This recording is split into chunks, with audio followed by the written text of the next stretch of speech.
It was a playoff-like atmosphere last night in the East Bay. Two of the top teams in the American League went head-to-head as the Western Division is on the line. After some early power by Trout and Hamilton, the Angels had the lead. But the Athletics countered with some late-inning runs. Sonny Gray settled down, pitched like an ace, and the Green and Gold secured Game 1. Tonight, the series continues as Big John Lester takes the hill. The blockbuster trade deadline acquisition will face off against A's nemesis, C.J. Wilson. The division is up for grabs as the race for the postseason heats up. It's Game 2, A's-Angels, next.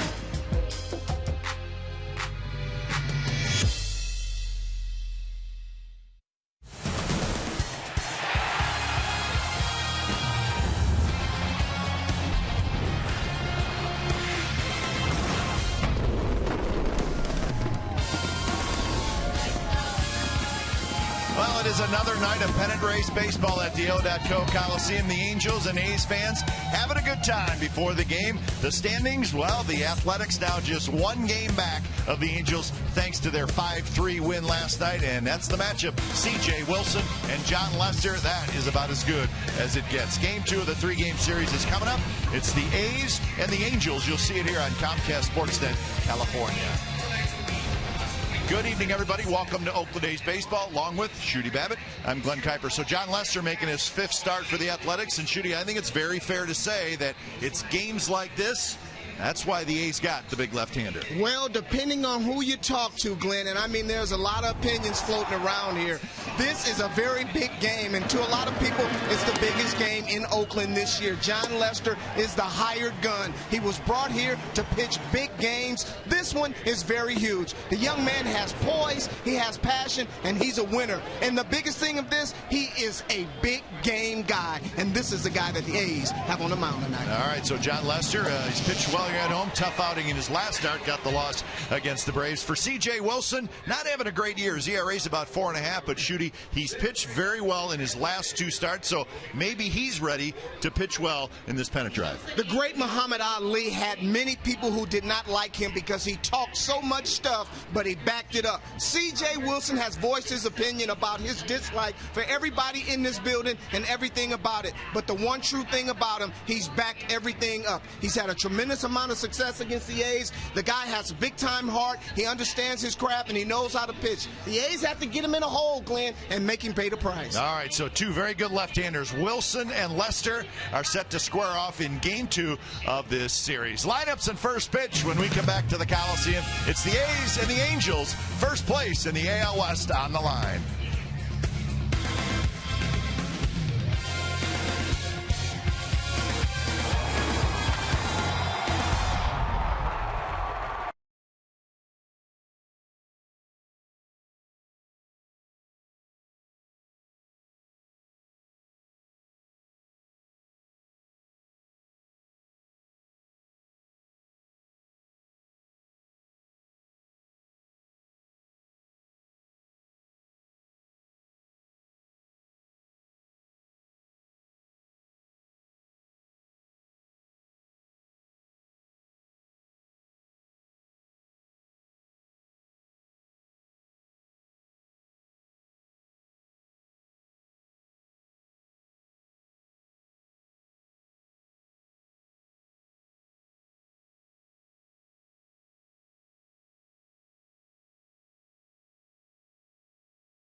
you by Jack in the Box. Right now at Jack in the Box, try Jack's Spicy Chicken Club Combo for just $4.99 plus tax. And by Toyota, #1 in MPG, durability, and resale value. Toyota, let's go places.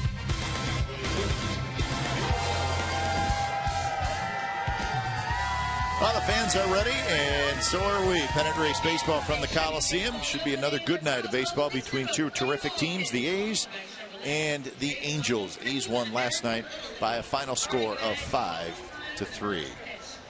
Game time weather for tonight. It's presented by the Santa Cruz Beach Boardwalk. Get to the beach. The admission-free boardwalk is open daily. For our earlier start tonight.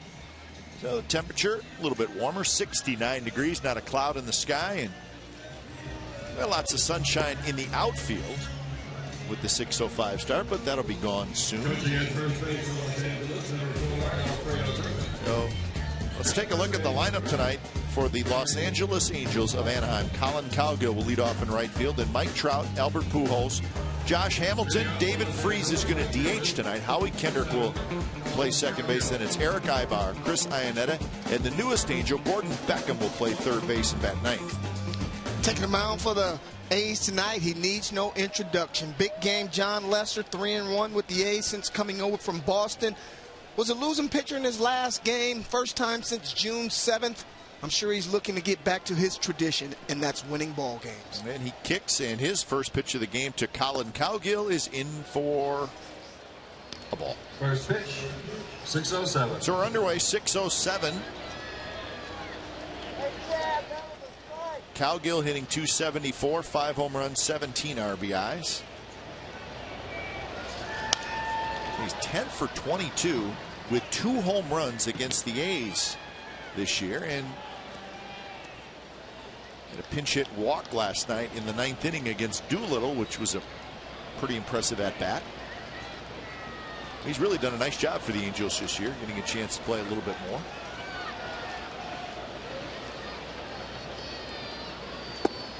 2-1 now to Cowgill. Trout to follow, and then Pujols. A 1-game lead in the AL West for the Angels over the Athletics. Just one.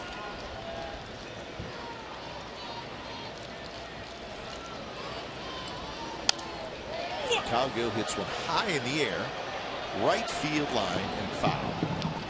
Angels are 76-51. That is the best record in baseball. They are 35-28 on the road.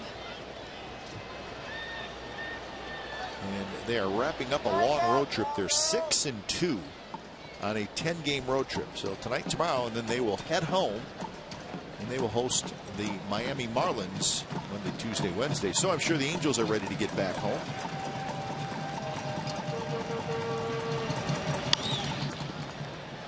Jam shot toward Callaspo, juggles, throws, and the ball is dropped by Fryman. So Cowgill is called safe. Originally, the first base umpire, Mike Everett, called Cowgill out, and I don't think he saw the ball trickle away from Fryman. In fact, I know he didn't, and then he changed the call and called him safe. Well, what you see is Lester's able to get a ball in on the hands of Cowgill, and what happens, this disrupts the rhythm of the play off the bat, and Callaspo kind of gets caught in between here. He doesn't get a firm grip on the ball, and he tries to rush his throw a little bit. Therefore, he doesn't make a good play or a good throw to Travis Fryman over at first base, and poses a tough try for him there. So it's an E3, and look like that's the ball Fryman's got to catch, Shooty. Yeah, well, it didn't start out good from the beginning, Glenn, from the way that it left the bat, so didn't surprise me. But the throw was not in the dirt. Fryman just could not handle it. So again, E3, and here's Trout.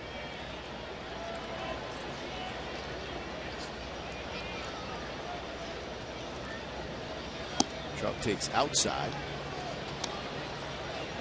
Cowgill, at least on that first pitch, he had a huge lead at first. See if he does the same. And it certainly could be a one-way lead back to first, but a big lead nonetheless. Should he take a look at that? That's a pretty good sized lead, is it not? Yeah, and a lot of times what they're trying to do is make you show that move right away. I think you make a great point there, Glenn, because as a base runner, you've got a guy like Lester who does a pretty good job of holding runners on. You try to find something that he's going to do to tip you off a little bit, to either give you a way to get a pretty good jump and a pretty good read. So the only way you could do that, though, is to get him to throw over to first. Absolutely. Swing and miss, 1-2. Now, as a base runner, if he doesn't throw over there, you're going to get a little bit more and a little bit more, and until you get his attention. But Lester's a little perturbed until there. I mean, he made a pretty good pitch. You can't believe that Calgill was able to put that one in play. So 1-2. Pujols in the on-deck circle.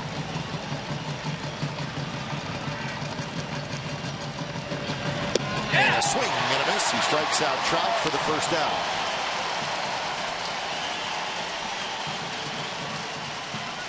Great pitch by Lester. Trout is known for being a great low ball hitter, but when you have short arms and you have a uppercut swing, your first movement is to drop that shoulder, and when someone attacks you up in the zone, it's pretty difficult to catch up with a fastball that is shoulder high because the angle of the bat head is traveling in a total different area. And that's going to be very interesting to see as this game progresses. Will Lester continue to pound Trout up and in like that? Expo brought to you by Cache Creek Casino Resort. There's the strikeout leaders in the American League. Trout is second behind Chris Davis. 141 strikeouts now for Mike Trout. You made that note yesterday. Yeah, really only the negative number in his catalog this year.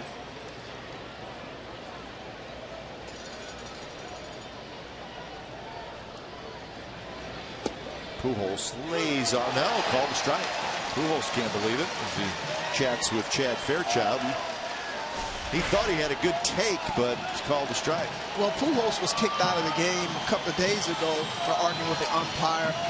When you've accomplished the things that he has, he doesn't think anything is a strike that's called a strike. But that's a pretty good pitch by Lester there, down at the knees, and I think that you have a chance to get Pujols.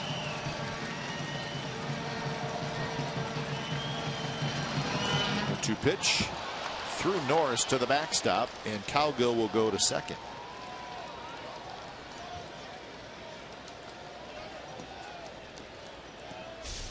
Once again, here's a pitch that's not a real bad pitch. This is a ball that you think that Derek Norris would handle 9 out of 10 times. So wild pitch, runner in scoring position early. Hamilton to follow.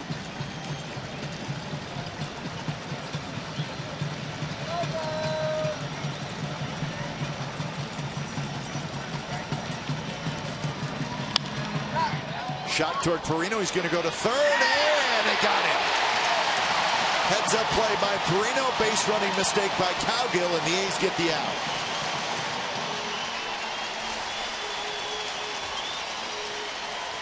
Cardinal mistake by Calgill at second base. You know you have to freeze on a ball that's hit to your right, but just a great heads-up play.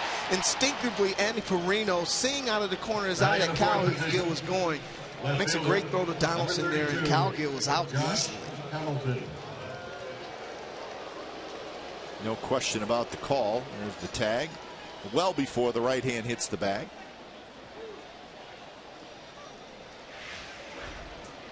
So 2 outs. Here's Hamilton.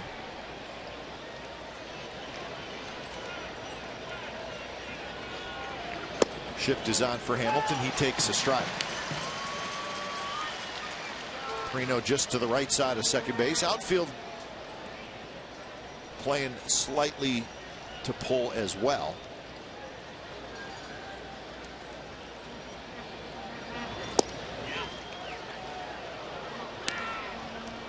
Hamilton was 1 for 2 with a couple of walks last night. And that one hit was a home run. Breaking ball from Sonny Gray. Way out in front, 1-2.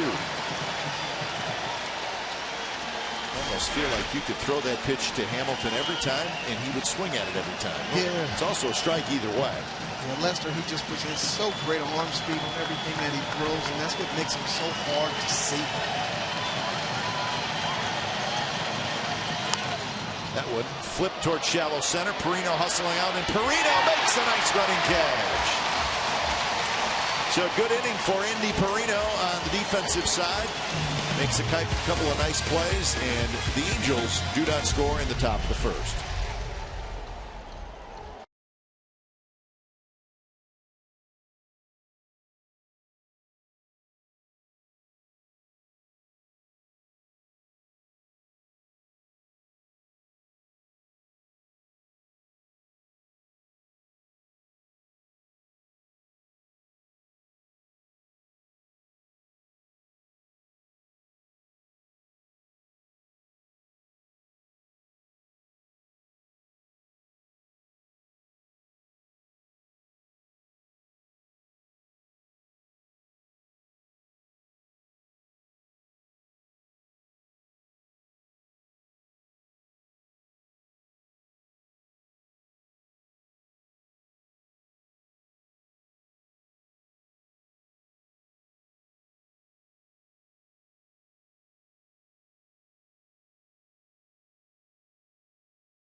Ty Waller. No score, bottom of the first inning from the Coliseum. That's Coco Crisp, and he's going to be the leadoff hitter for the A's tonight. He'll be followed by Gentry, Donaldson, Norris, Gomes, Fryman, Callaspo. Full Perino. Looks like the same lineup as last night, Shooty. Yeah, and it was a successful lineup, Glenn. The A's are running him out there with this guy in charge, but Coco is your guy. But on the hill today for the Angels, C.J. Wilson has expressed his desire to pitch in Oakland because he does so well here. Doesn't like it, but has success. The A's look to make it uncomfortable for him tonight. So Wilson, quick chat with himself behind the mound. Now he's ready to face Coco Crisp. Wilson, the 33-year-old left-hander, has struggled this year, but his last two starts have been very good, and the Angels are hoping, especially now with Garrett Richards out for the year, that C.J. Wilson finishes strong. In fact, he almost has to if the Angels are going to have a chance to win this division. I think that's how important he is to the pitching staff of the Angels. I think you make a great point. I think when C.J. is on top of his game, he is as good as any number 2 starter in the game. But because of injuries, he has not been the same pitcher this year, but the Angels definitely need him. Pitch outside corner strike. So you saw the high ERA in his last 8 starts, but his last 2 starts, he has beat the Phillies and he has beat the Red Sox. He pitched well in both starts. So looking for his 11th win. And a big curveball, and Coco chased it, and that's a strikeout, and that's out number 1. Let's look at the defense for the Angels. Hamilton, Trout, Cowgill in the outfield. Beckham gets a start at third. Brand new Angel. Ibar's at short. Kendrick at second. Pujols at first. And Iannetta is the catcher tonight. So Gordon Beckham just coming over in the trade. It's his first start.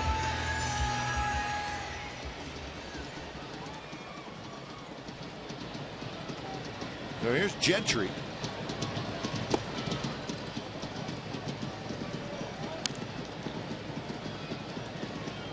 Second time the A's are using the same lineup in back-to-back games. How about that? And Bob Melvin likes to move that lineup around. And some of it may be by necessity, and some of it may be that's just the way he likes to manage. Well, they like to match up the numbers and the matchups.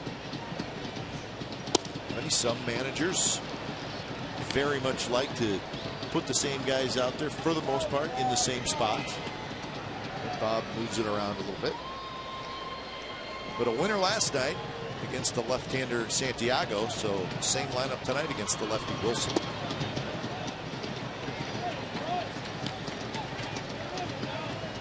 Wilson, Judy, when we've seen him struggle,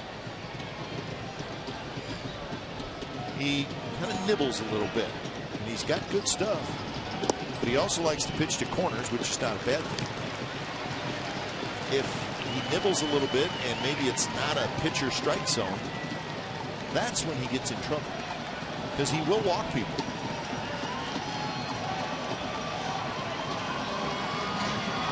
Recruit Gentry, who lines one shallow left, and that'll be a hit.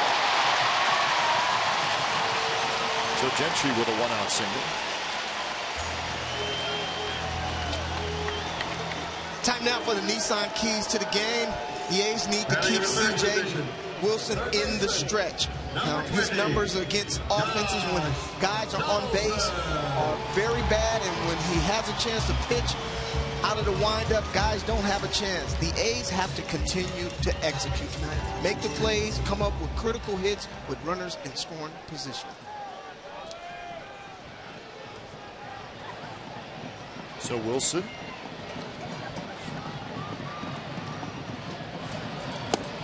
First time from the stretch, and he drops a strike into Donaldson, who was 0 for 4 last night. 25 homers, 84 RBIs. A couple of home runs and 8 RBIs against the Angels this year. The 11th meeting of the year between these two teams. 7-3 the A's out. 4-0 here at the Coliseum.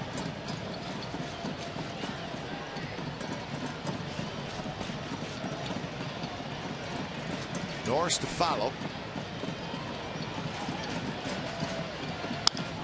One rolled foul. A's 75-52. That's the second best record in all of baseball. And they have a terrific home record of 42-22. As the series notes, A's leading 7-3. And after tonight, 8 games left, including next weekend, Thursday, Friday, Saturday, Sunday in Anaheim. Well, that should be a lot of fun as well. When you look at C.J. Wilson on the mound, talk about how great his stuff is, but when his problems start, normally it's above the shoulders. Sometimes he has a problem staying out of the way of himself. And when the A's have runners on base, that only complicates matters more and makes him think a little bit more than he would like to.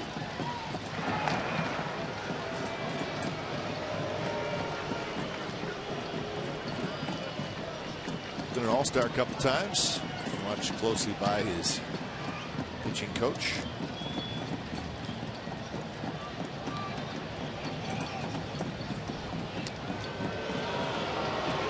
You don't have Gentry back.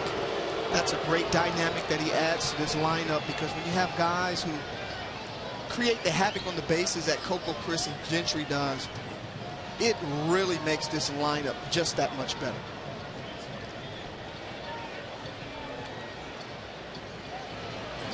1-2 pitch inside, 2-2.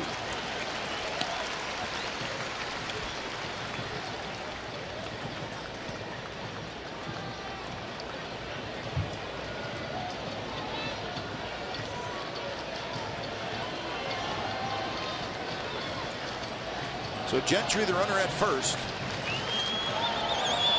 Base stealer. Donaldson reached for it, popped it up. Off-speed pitch, 77 miles an hour, and he had Donaldson way out front, and it took the power away from Donaldson. So good off-speed pitch there. Interesting note here. This is the batting average against Wilson on his off-speed pitches. So look, June, July, well, he was just getting teed off on his off-speed pitches. It's gone down since then, but still, interesting note, certainly. The breakdown. Lots of curveballs, lots of changeups. So 5 pitches, and he really does use them all. Yeah, but I think when he pitches the majority of the time with his fastball and his cutter is when he has his most success, because that allows him to concentrate more on an area of the zone instead of trying to mix it up so much. CJ's a guy who has a power arm that can pitch on the inner half of the bat. More importantly, you know what CJ stands for? Tell me. Christopher John. Christopher John. You know that, didn't you? That's a nice name. CJ's a little more like a left-handed pitcher. Christopher John. My grandson's name. Is it really? Yes, it is.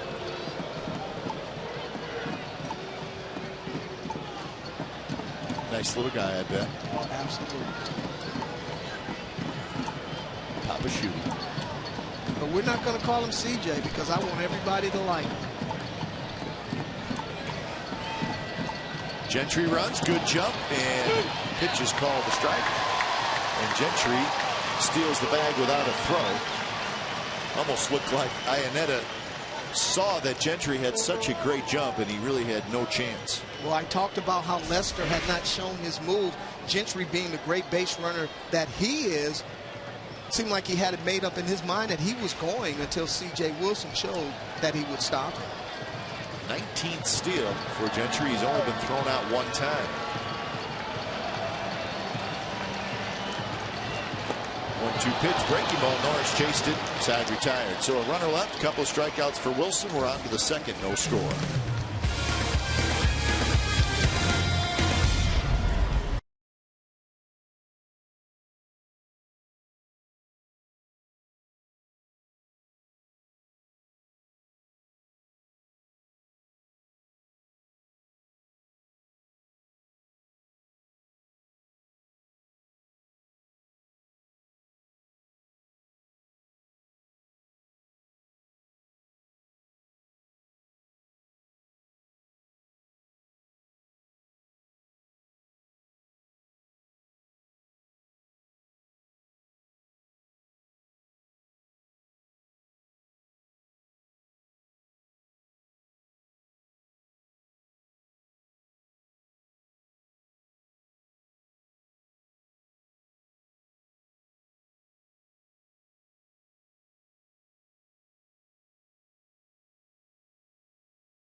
California is brought to you by Sonoma Raceway. The Verizon IndyCar Series returns to Sonoma Raceway this weekend for the GoPro Grand Prix of Sonoma.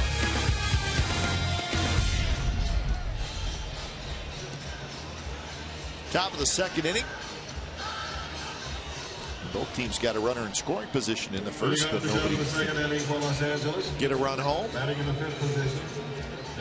So Lester will face Freese, Kendrick, and Ibar here in the second inning.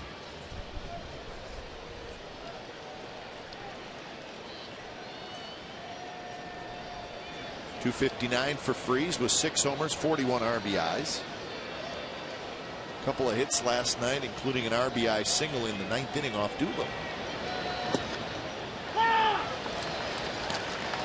The Freese tonight is the designated hitter.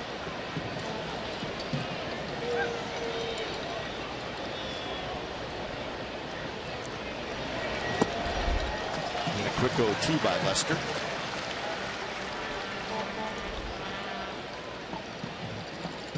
Well, the sunshine is now center field and right field. Left field is in the shade for the rest of the evening. And there's that cutter down and in, and it's just a difficult pitch for a right-handed hitter to hit. What a tremendous sequence of pitches. I mean, Lester carves him up with a curveball, slider, and then finishes him off with a cutter in on his hands. You're talking about slowing up the bat, speeding up the bat, and then slowing up the bat once again. By the time you try to pull the trigger, it is too late. So second strikeout for Lester. And here's Kendrick who takes the strike. 281 for Kendrick with 5 home runs, 53 RBIs. 0 for 4 with 2 strikeouts last night for the Angels second baseman. Tap to Donaldson, who waits, grabs it, fires, and they got it.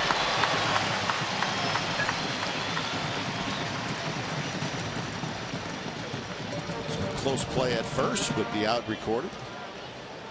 Batting in the 7th position. Well, there's nothing like seeing a major league player give it all out on every play. Howie Kendrick kind of sniffing here a little bit, hoping that he get a little extra spin on this ball, but Josh Donaldson displaying that great throwing arm that he has gets Howie Kendrick a step and a half. So here's Ibar.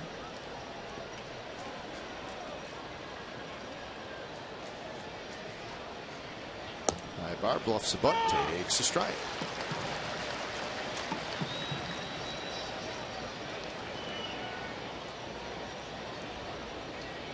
150 or more strikeouts each of the last 7 seasons. Lester's on a short list, and that's a good bunt, and that's going to be a base hit. A little English on it, he checked it. And Ibar, who's always been a terrific bunter, and he showed it right there. It's a great bunt, and what even made it even greater, Glenn, one thing that you don't typically do is drag bunt on a left-handed pitcher, because that's his glove hand side, and typically it's a lot easier play for him to make.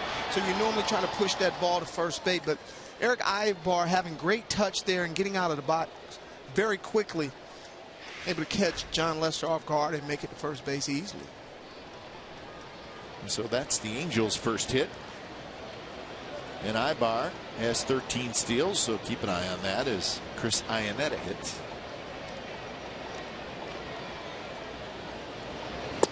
Swing and a miss. When you see the miles per hour and it's 89, it's usually the cut fastball. Am I right, Shooting? Yes, because he touches 94 typically, pitch from 90 to 94. So you're going to lose a little velocity with the cutter, but he always has pretty good location with it, and it's always going to be down and into the right-handed hitter. Although, you know what, I should always say down and in, because he will use it kind of backdoor to right-handed hitters, and that makes it even more difficult. But I think what makes him so good is his ability to make adjustments in the second half of the game.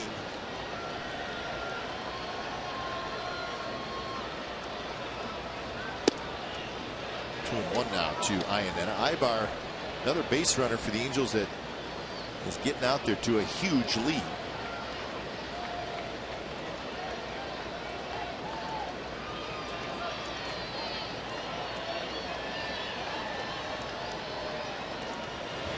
Lester may be saying, you know what?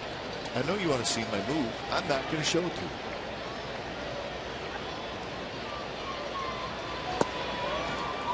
So now 3-1, very close pitch. Lester leaned in a little bit. And one thing that Lester does is he varies his times to the plate. Sometimes he'll go with a 2 bump count, sometimes it's 3. And what that does is it freezes that runner at first base. He may not have a great move, but he does a great job as far as disrupting the timing.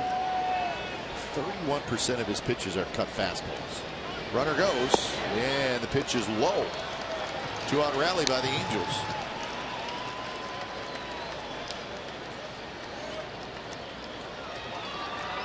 That'll bring up Gordon Beckham, a brand new batting in the 9th position, third baseman, number 18, Gordon Beckham.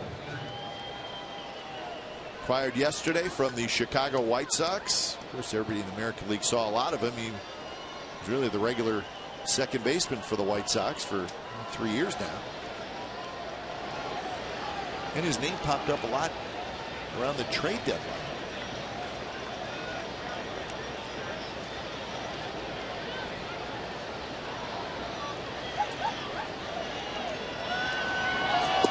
And correct me if I'm wrong, Shooty, but if the Angels were able to acquire him, he had to go through waivers. That means every other team in baseball passed on him, because the Angels would get last pick because they have the best record. So he got all the way through waivers.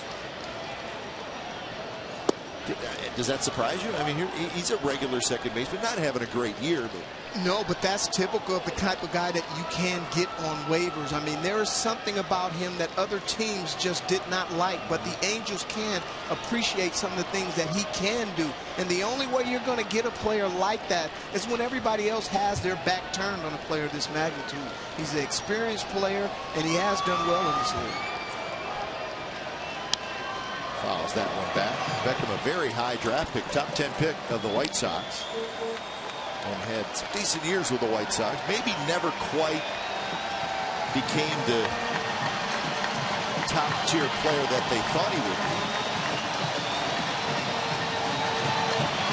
But for the Angels, he's going to play third, short second, move around a little bit. Strike three called. He took it right down the heart.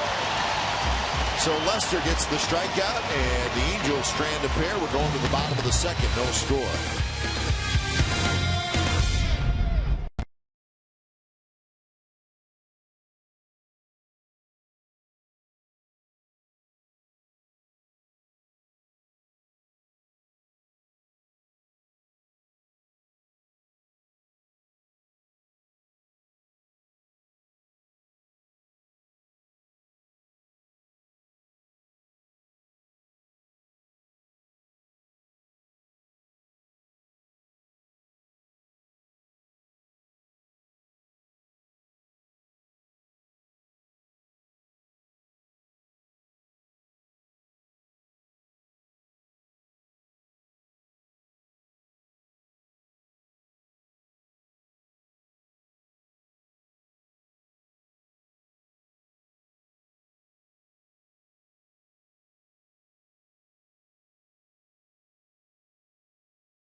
To help deepen kids' interest in science, technology, engineering, and mathematics outside the classroom by showing its applications in the real world. The STEM Zone, part of the larger Science of the Game program initiated by Chevron and the A's, is a fun and hands-on baseball-related learning exhibit. For more information on the STEM Zone and the Science of the Game program, visit athletics.com/science. Bottom of the second. Here come the A's, trying to get on the board first. Gomes, Fryman, Callaspo against C.J. Wilson. Wilson had a couple of strikeouts in the first inning. Gomes 229, 6 home runs, 35 RBIs.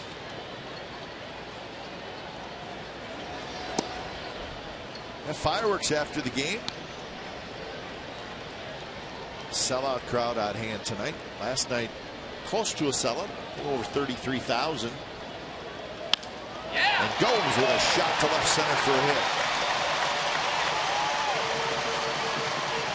Second hit for the A's. This one a leadoff single by Johnny Gomes. C.J. Wilson trying to get ahead in the count early on. Johnny Gomes, a great fastball hitter, pulls the hands in, quickly gets the bat head through the zone.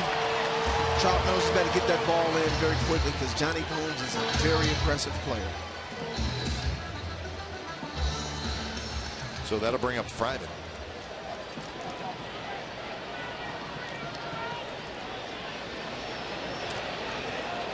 .245 with 4 home runs for Fryman, who takes a fastball inside. The only left-handed hitter in the A's lineup is Sam Fuld.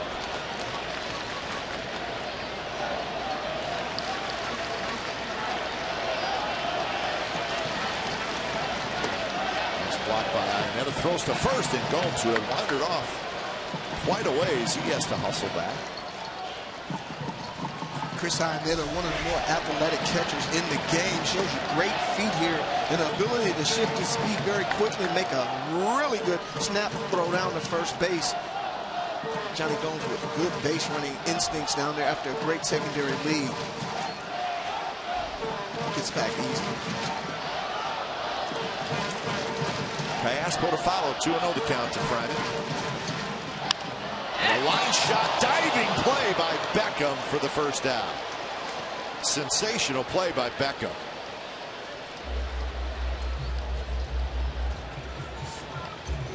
Outstanding play by Beckham. I mean, Nate Fryman pulls the hands in. I mean, you're talking about turning the hot corner cold down there. Beckham drafted as a shortstop, showing great instincts. You don't have time to think down there. You've got to react because that ball gets on you in a hurry. Don't worry, Big Nate. Keep hitting them like that. They'll find a hole. So 1 away for Callaspo.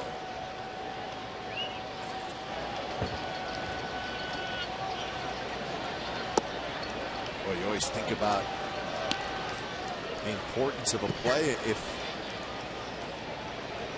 he doesn't make that play, you're talking about second and third and nobody out.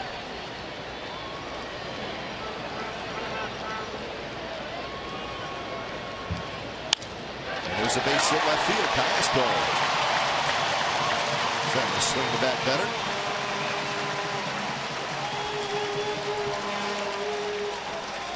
So 2 on 1 out for Sam Fuld. It's just fun to watch Callaspo swing the bat because he does such a great job of letting the ball get down into the zone, utilizing his hands. I used to like to hear Gary Matthews talking about manipulating and just moving the ball around the field. Callaspo does a tremendous job of just effortlessly making hard contact and making the game look very easy.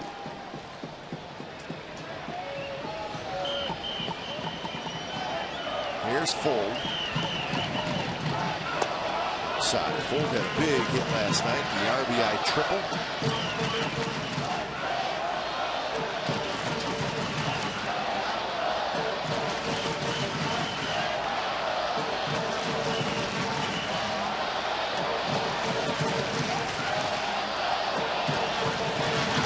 That one on the corner, first strike, 1-1. This is that big triple.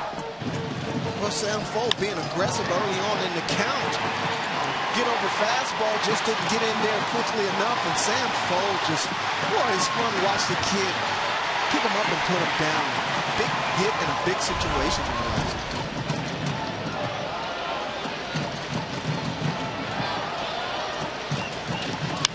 There's a base hit center field.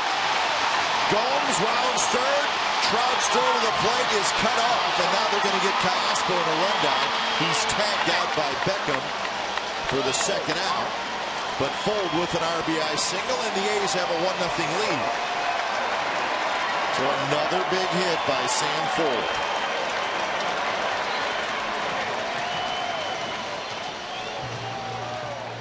Left on left is so tough, but Sam Fuld does a great job of keeping his shoulder in and staying in the middle of the field. So many lefties pull off and their hands just vacate them and they have nothing to fight with, but Sam Fuld does a great job of just staying up the middle. If there's one downfall about Mike Trout's game is his arm. Callaspo kind of gets caught in no man's land there, and he's an easy out. So Fuld picks up his 24th RBI. Here's Perino. And that hits Perino, and he'll take first base.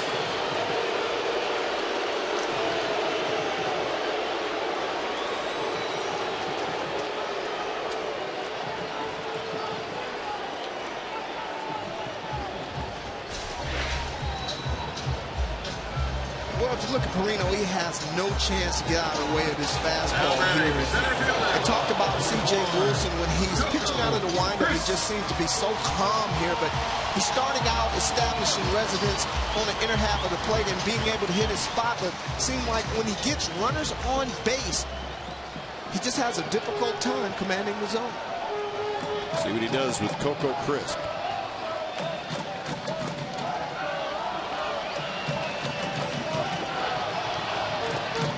In the dirt, Iannetta blocks it.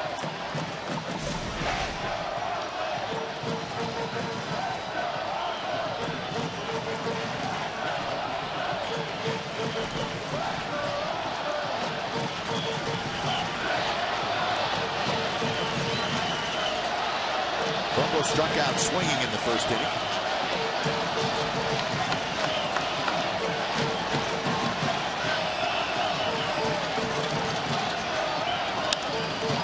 Center field, Trout is there. He's got it. Side retired. So the A's get a run on 3 hits. Fold with the RBI single. So after 2, A's 1, Angels nothing.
Sports service in the world?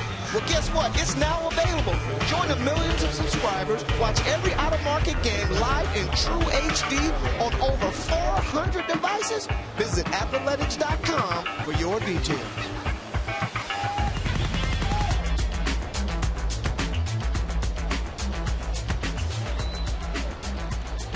Top of the order for the Angels against Lester. Cowgill, Trout, and Pujols. 1 walk, 3 strikeouts so far for Lester.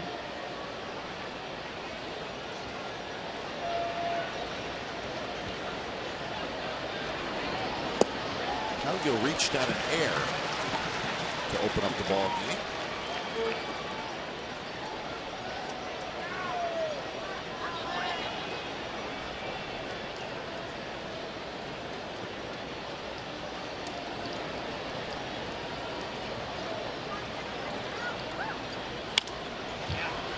Flare, Perino hustling out, and the shortstop takes the catch.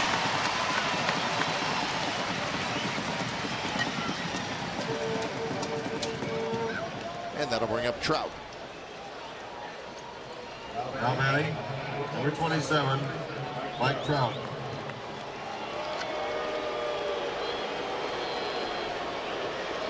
So Trout steps in. He struck out in the first inning.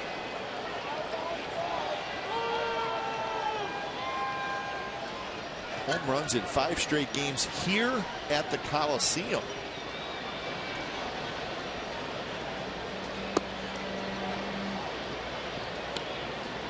Mike Trout. Streaks and records were made to be broken.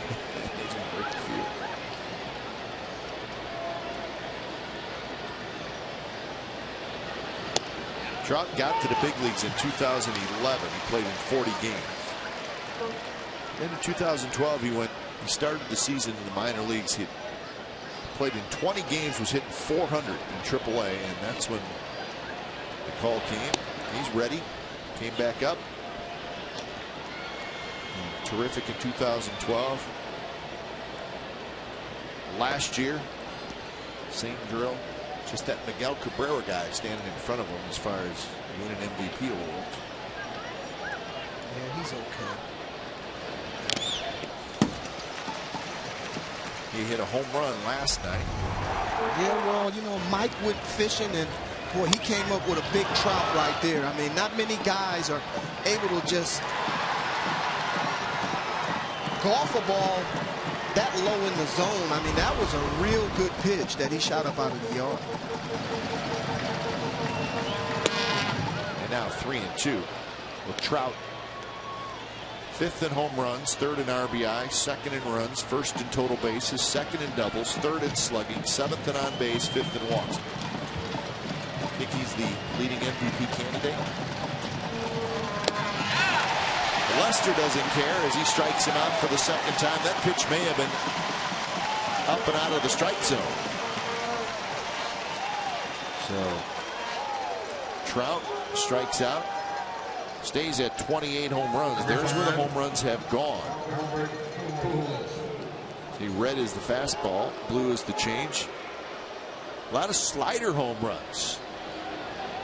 And he will go the other way some, but not a great deal.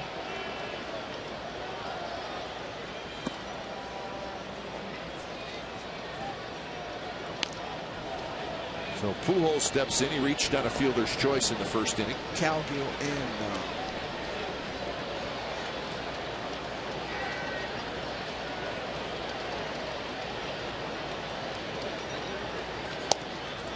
outside to Albert Pujols.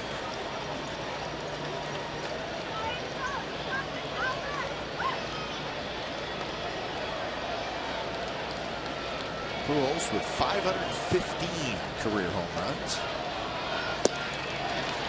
He was taken all the way in the first round. So he is 21st on the all-time home run list. Great pitcher facing great hitter. A cue shot. Callaspo long ways, throws, and they got him. Albert says, let's check it. Socha trots out. Kind of a cue shot, and Callaspo had to go a long ways to his left.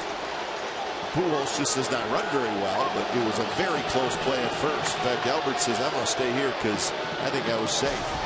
well, this is a very great understanding, Callaspo, of understanding his clock and the runner here, going a long way and being able to adjust to the spin, but that's a very close play. You got big Nate Fryman, all 6'8" of him, stretching out, trying to make that play closer than what it really was. But I think Albert might have got in there, Glenn. Yeah, he may be more safe than out, but is there enough to change it? That's always the biggest question. First base umpire had a real good view right there. Yeah, that's very, very close. The runner was out. You know, I think, and obviously this is not the way it works, but if there was no call made, he's probably more safe than out. But in this case, the call was out. Is it absolutely, positively sure that he was safe? I don't know about that. So Glenn, how does it go? I mean, the manager challenges this early in the game. If he loses this challenge here, does he have another one? Nope. He can try to convince the umpires to take a look at it, but he can't officially use a challenge because he doesn't have one anymore. So now he's at the mercy of the umpires. He is, yeah.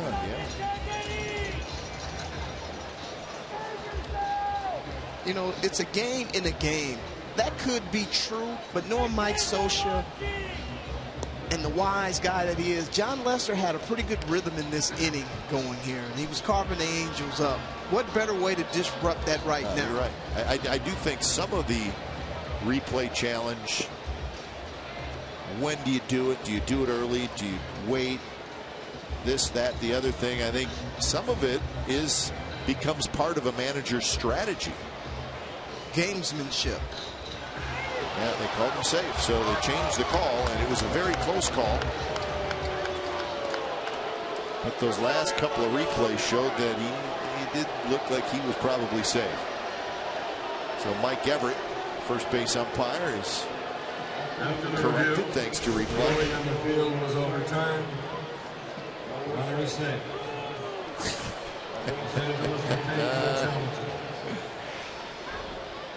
So it's a hit, and that'll bring up Hamilton. Number 32. So an overturned call.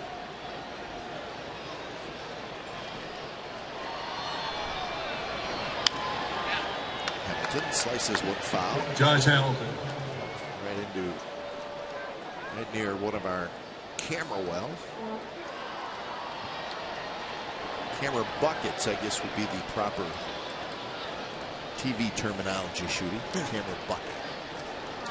Glad you told me that, Glenn. Make sure I know that terminology. We don't want to make the crew unhappy. They take care of us. They do a great job taking care of us. 1-1 to Hamilton, who had a little pop-up behind short that Perino raced back and made a nice play on to end the first inning.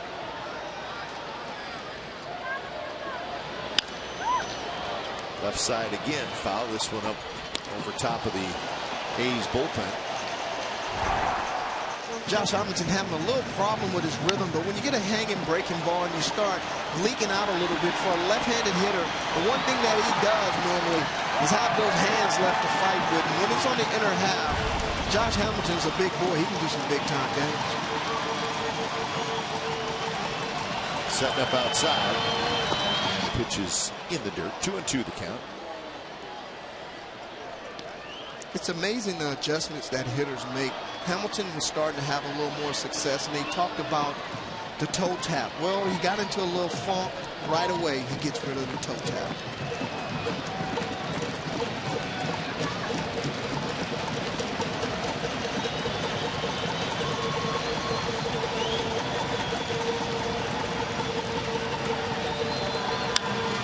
Down the left field line, headed for the corner, and it is just foul.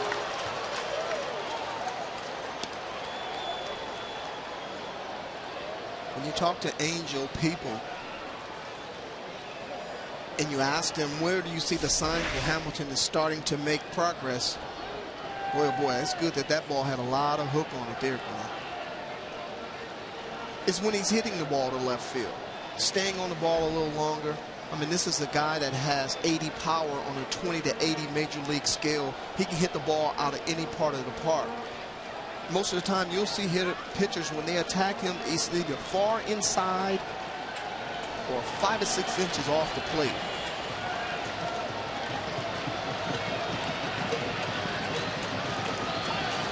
We'll see if Lester goes off the plate. Curve got him swinging. Strikeout number 5 for Lester. So we're going to the bottom of the third. The A's with a 1-0 lead.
from Prism. Learn how at prism.com. It's a beautiful night to drive over the Bay Bridge. I'd rather be here, though. It doesn't get any better than this right here, Glenn. I mean, it's spectacular. Clay Wood and his staff have done a tremendous job on this field with those big old hogs coming through here, chopping up the field. We won't talk about those guys. Gentry, Donaldson, Norris here in the bottom of the third. He's got an RBI hit from Sam Fold in the second for the only run in the game. Fastball right in there from C.J. Wilson. 1-1 the count. He's had 4 hits off Wilson in the first 2 innings.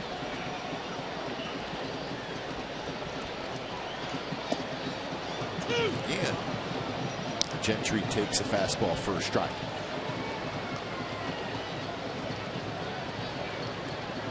Wilson in the 3rd year of that big 5-year contract he signed heading into the 2011 or 2012 season, excuse me. 5-year deal. Good year last year, 17-7, 3.39 ERA. A little bit of a struggle this year. His days with the Rangers, he was a closer for a couple of years. Tell you what, this is his 5th year as a starter, and you look at his 5 years, he's been really good. He has been really good, man. You make a great. This year has been a little bit of a struggle. His first 4 years, I mean, 15-8, 16-7, 13-10, 17-7, over 200 innings each year. Those guys are hard to find. High in the air, shallow right center. It'll be Trout. So that's the first out. So most wins by a left-handed pitcher since 2010. In 2010, again, that was the first year that Wilson was a starting pitcher back with the Rangers. So since then, he's won 71 games, the same amount as John Lester. Yeah, well, what makes that so impressive to me is that most guys that are in the bullpen is because everything has been exhausted to make them starters, and they just cannot start. C.J. Wilson got the opportunity and ran with it. Cowgill hustles back. I guess the point we're making is he may not be terribly popular here with the A's fans. We get that. But he's a pretty good pitcher. And he generally pitches pretty good here at the Coliseum. Well, Ron Washington loved him. Thought he was a little quirky at times, a little bit too much in his own head, but the one thing that he knew that he was going to get from CJ was 120% when he took the hill. This guy is a competitor.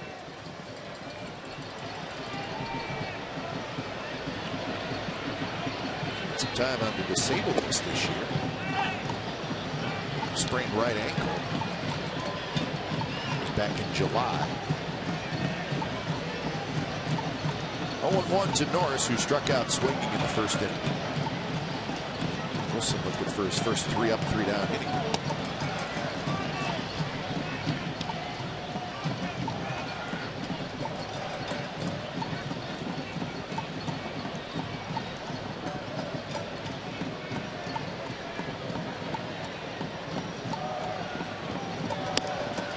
And now 2-1.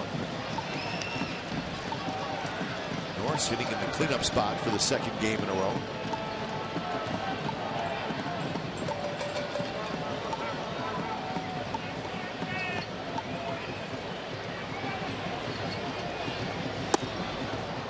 Like a little cutter by Wilson. Talk a lot about cut fastball by Leslie. This is a good pitch here. I really feel this is his best pitch. That's the toughest pitch for a hitter to lay off of because the movement is so late on that pitch. You just can't commit. High in the air down the right field line. Cowgill racing over, and Cowgill with a long run makes the catch. Side retired. So 3 up, 3 down inning. We're going to the 4th. 1-0. The A's lead.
Michael Irvin and Joe Stiglitz have challenged me to do this. So before I do this, Henry Wolford and Glenn Kuiper, I am challenging you.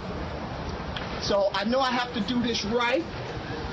So they say I can't be messing around. So I know sooner or later I'm about to get dosed here and I ain't gonna like it. So this is my young one doing it, so I don't know what he's waiting for, but I'd be glad when he hurry up and get this over with. Oh!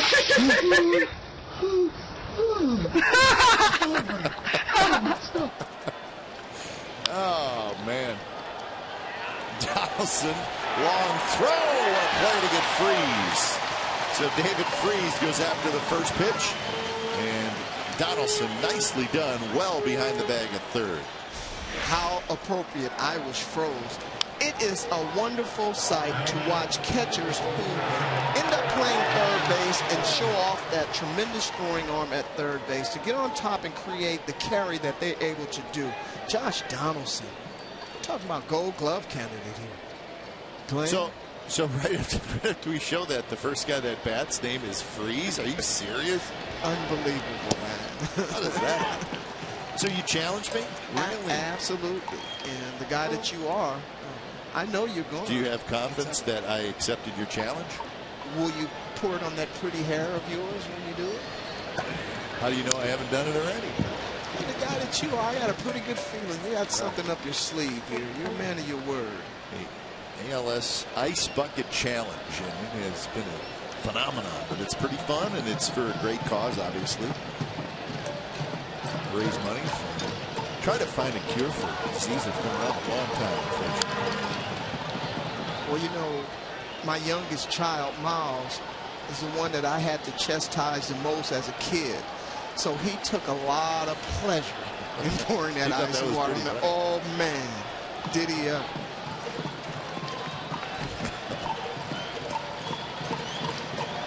0-2 to Kendrick.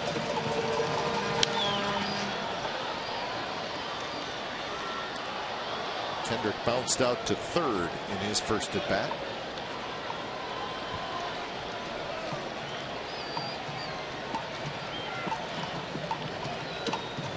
Kendrick 0 for 5 in the series.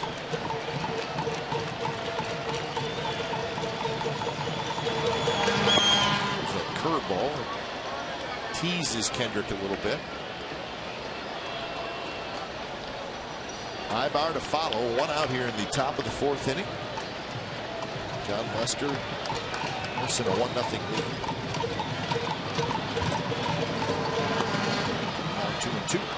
Well, you talk about the small things that happen in this series that's going to make a difference. Andy Perino, his short period of time here thus far, has been right in the middle of some big-time plays. Being 1 foot to the left or 1 foot to the right could be the difference in both of these games that have played so far. Another one foul. This one bounced off the near side of the A's dugout.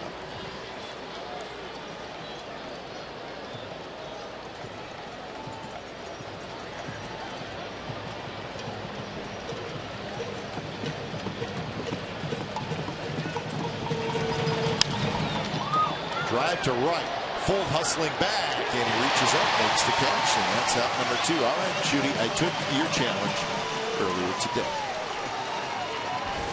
I'm Glenn Kuiper, and I'm accepting the ALS Ice Bucket Challenge from Shooty Babbitt. And I challenge San Francisco Giants broadcaster, Dwayne Kuiper. Do we dump it?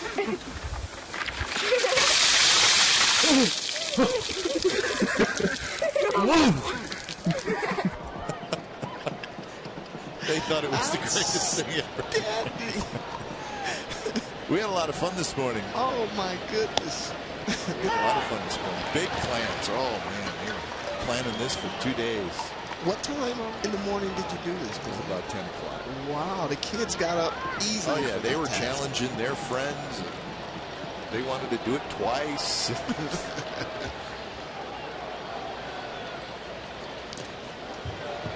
So, took your chance.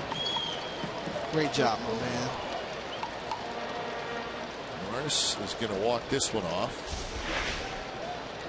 Well, it seems like we're showing replays at least 3 times a game of balls ricocheting off the A's catchers. I mean, it's a very difficult position to play, and I've talked about it time and time again. No matter how much gear that they have on back there, the ball seems to always find a place that's not covered up. And John Jaso finds a little relief.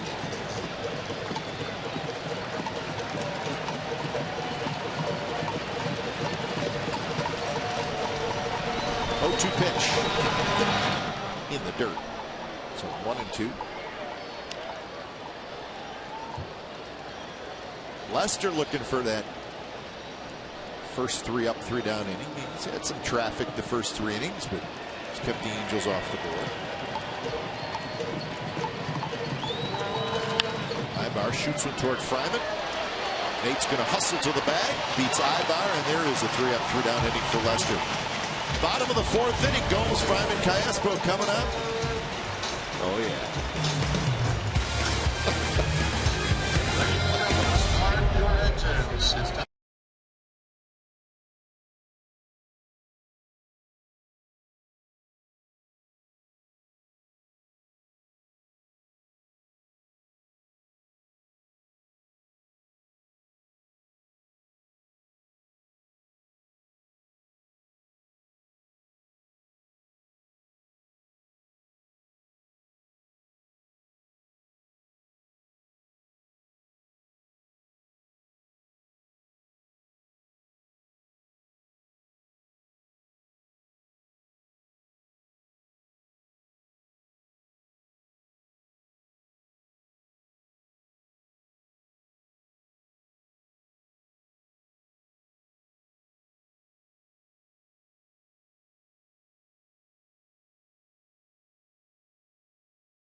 Even if you aren't an A's season ticket holder, you can still get 2014 postseason rights. Just place a deposit on A's 2015 A's ticket plan and secure your place in line for 2014 postseason tickets. For more information, call 510-638-GO-A's or go to athletics.com/deposit. A's leading 1-0, bottom of the 4th inning. Well, this is game number 128 for the Athletics, so 34 left after tonight. 34. Where did the time go?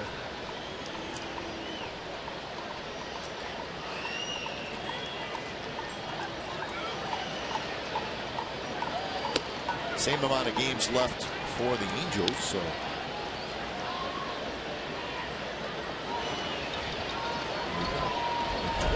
Will be against the American League West. So the 7 games that aren't against the West, 4 in Chicago and 3 here against the Phillies very late in the season. That's it. Everything else is within the division. So that's the way it should be. See the Astros. Astros have played the A's fairly well this year.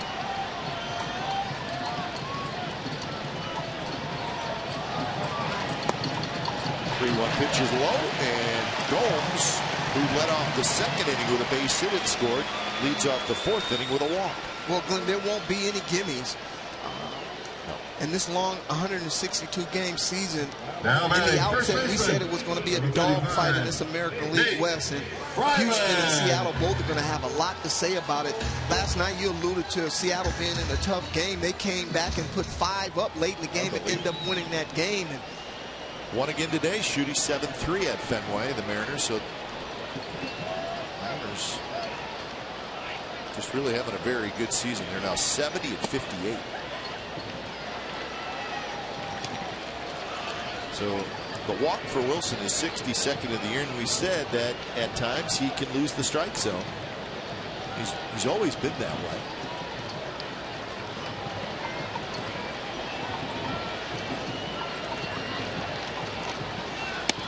Fryman takes outside, and now it's 2-0. Isn't it amazing when you have a club like the A's who are as good as anybody in the league, taking advantage of pitchers who walk a lot of guys because they pride themselves in making them to do so, and C.J. Wilson being able to have the amount of success that he has had against the A's with his struggles?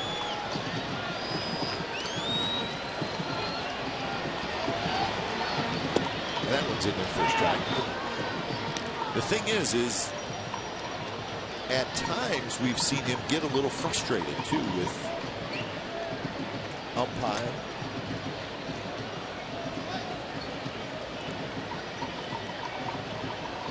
Sometimes you got to throw it in there and hope for the best.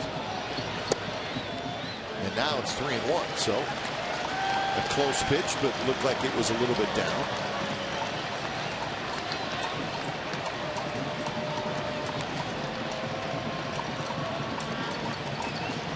Associate using the hand signals. And he missed outside. Back-to-back walks to open up the bottom of the 4th inning. Well, you can see Wilson pitching Big Nate awfully carefully because Nate has been on fire lately in the opportunities that he has been getting in.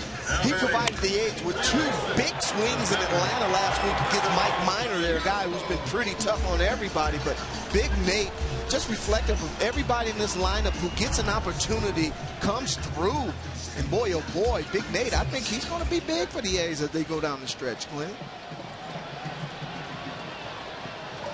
Well, here's Callaspo.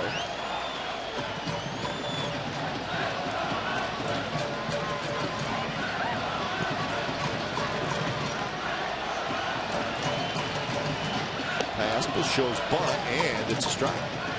You know, looking at Nate last year, I felt that he really sacrificed a lot of power to be a better hitter. He cut down on his swing. He hit a lot of doubles, and you saw a big guy that you thought that might hit the ball out of the ballpark, but he did what he needed to do. Now he's a little more relaxed. I think you're going to see the real Nate Fryer. Changes in his swing, changes in his stance. Oh, Ricky Henderson had a lot to do with that. Who's in the house again tonight. The great one. Loves the game.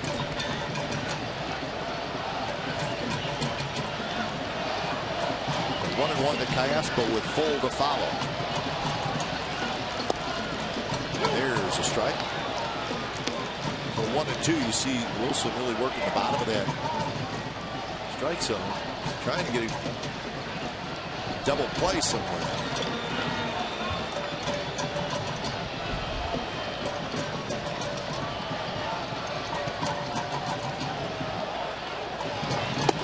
Pitch is off the inside.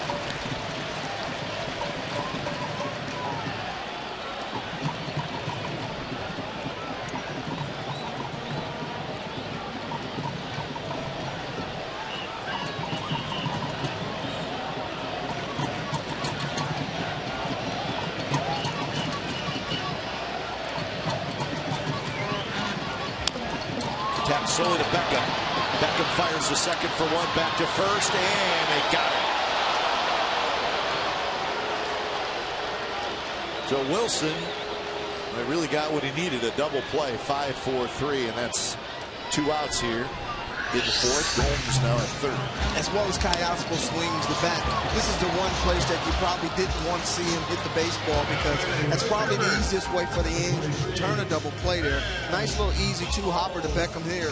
Howie Kendrick does a great job of transferring, getting rid of that ball, and Kayaspo does everything that he possibly can to beat it out, but a half step, he just doesn't make it. He was out. Good call by Mike Everett.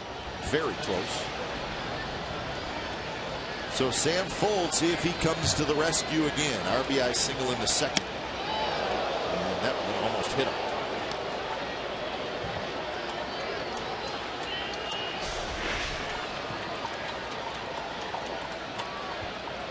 A lot of college coaches would tell you to wear that. Sam's mind told him to get out of the way. Easy to say, right? I always love that. Let it hit you. Game 7 of the World Series, bases loaded, tie game, maybe. Absolutely, get in the way.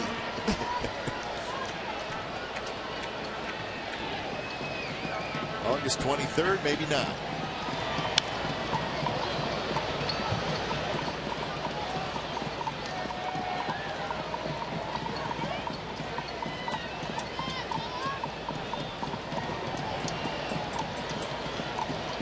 Fuld will battle from behind in the count, 1-2.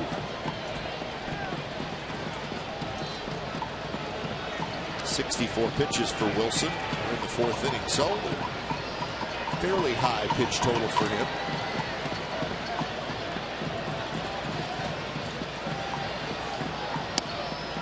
Inside again to Fuld. Boy, the more and more you watch Sam Fuld play, you can understand why Tampa loved him so much when he was there. He was basically a folk hero down there. Just a guy that maximized his abilities, not very big in stature, very bright kid, has great instincts, and just finds a way to get it done. When the A's lost him, a lot of people were a little disappointed because what he brought to this ball club, but Oakland understood what they had by going out and acquiring this guy. I thought that was one of the bigger pickups that wasn't talked about at all. This one hit high in the air, down the left field line. Long run for everybody, and it's going to fall foul.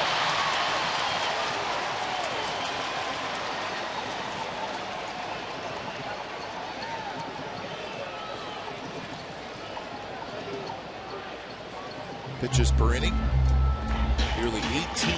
That's the second most in the majors. This is your best case scenario. 12, between 12 and 15 will get you deep into a game. Look at his line most of the time. There will be one inning where he will run up a big number of pitches. I mean, in the 25 to 30 range. So that's the inning that the A's are looking for. That one rolled.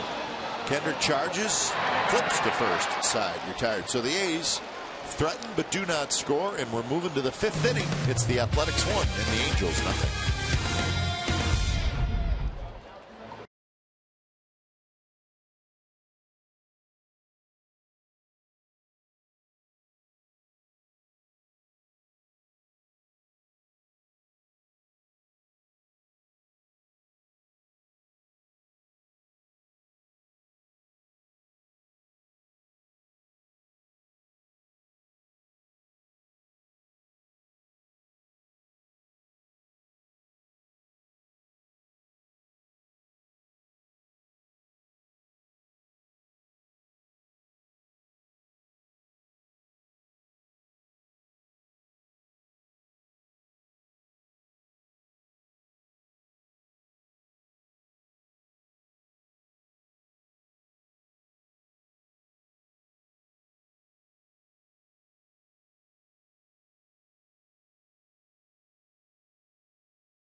Padres Baseball on Comcast Sportsnet California is brought to you by PG&E. See our progress in your town at pgne.com/see our progress. Sellout crowd tonight.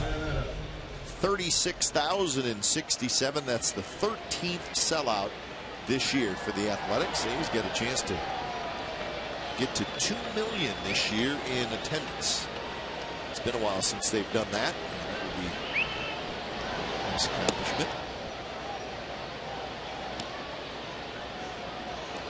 So Lester with a 1-0 lead as he faces Iannetta, Beckham, and Cowgill.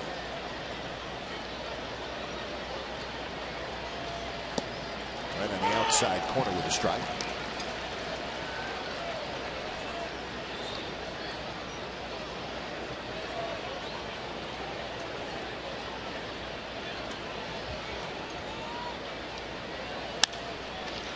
Perino scoops it up. Throws low. Fryman digs it out on the backhand. 1 away.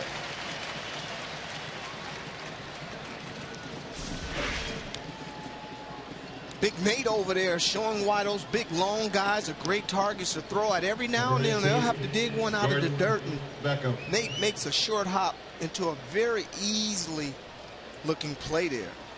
Boy, oh boy, that's a shortstop, third baseman, second baseman's best friend.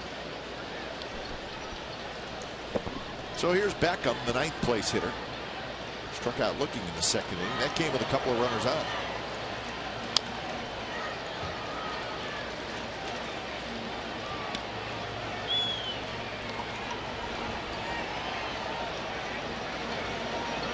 Beckham playing third base tonight.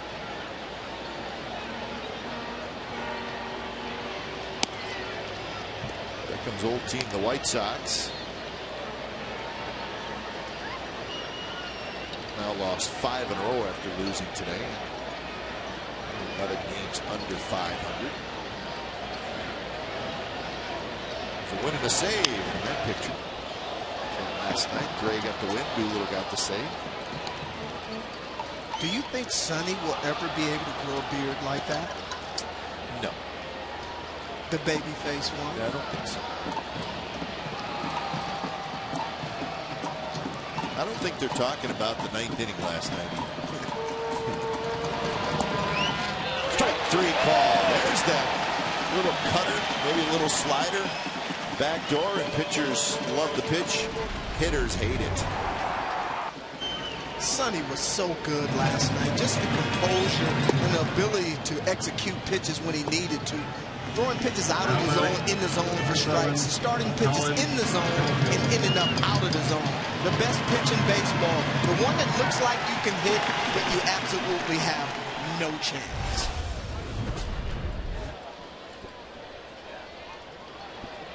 Pitched into the 9th.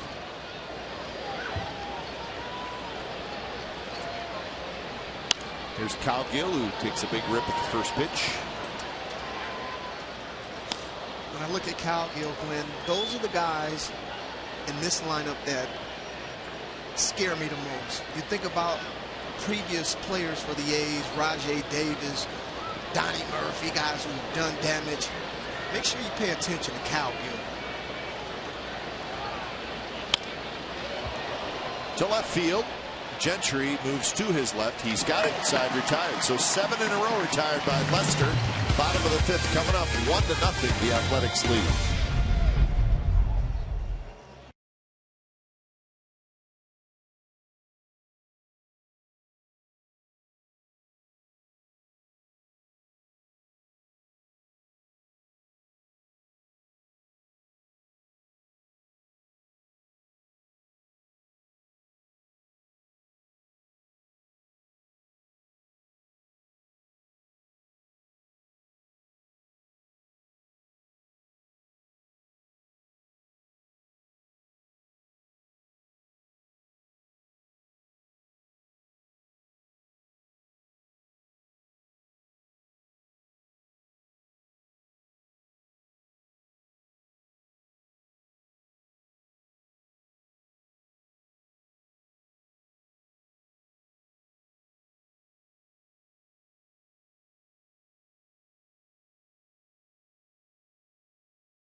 YMCA fan photo. Put your name down and your hometown down for a chance to be shown in one of our telecasts. It's all brought to you by AT&T. Tonight's fan photo, John and Janine Ferris from San Francisco sent in that terrific photo. Looks like a fireworks night. That's what we'll have tonight. Fans can go down on the field, which is pretty cool, and enjoy the fireworks. So that is coming up after the game. So not a bad night to be at the ballpark. You've got a pennant race. Two teams with the two best records in all of baseball. I guess unfortunately for each team, they're in the same division. What's going to happen, Shooty, is there's going to be a pretty darn good team that's going to have to play the wild card. And I know that's a little ways away. But I think that's probably the reality. And it's inevitable. And if it's against the Seattle Mariners and it's Felix Hernandez. Well, yeah. You start looking at, as we get into September, and not just us, but all the teams are going to be doing. They're going to start looking when he's pitching. Of course, teams will start looking when John Lester's pitching too. Absolutely. And as much as I love the second wild card team and giving them the opportunity to be in the postseason, the one thing that I don't like about it is I would like to see it be 2 out of 3. I just think that's fair. Teams that fight for 162 games and they get in, I just hate to see one game dictate what's going to happen. Coco whistle high in the air to left field. Hamilton going back. He's near the wall and he's got it. So that's the second out. These are updated wild card standings along with the West. The A's trailing the Angels by 1. But check out the wild card. Right now the A's are the #1 wild card team. The Mariners are the 2nd wild card team. Tigers a game and a half behind Seattle. Yankees 3.5 back. And then the Blue Jays and the Indians. As we told you, the Mariners beat the Red Sox 7-3. They just continue to play very good baseball. So that's your wild card update as well.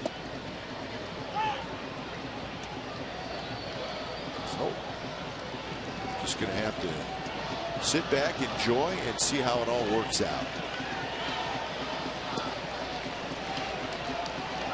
So quick 0-2 to Gentry.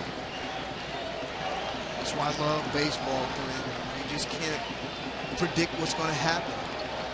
The Rays go out and make pitching moves, get one of the best pitchers out there, and what did they do last night? Give up 20 and 9 tonight. So how do you figure that? More action for Hamilton. And Wilson's going to have probably his best inning of the night. So we are headed to the 6th inning. It's going to be Mike Trout followed by Albert Pujols coming up. And this is a 1-0 A's lead. We'll be back.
third straight All-Star game that he had played in. This was at Target Field. Had a double, a triple, couple of RBIs. He became the second youngest All-Star game MVP since Ken Griffey Jr. 22 years old. There it is. So he'll lead things off. And he takes a fastball, first strike from Lester. There's been 4 All-Star game MVPs who wore the Angels uniform, and there they are. Leon Wright. And that one's drilled down the left field line, but it's going to be foul.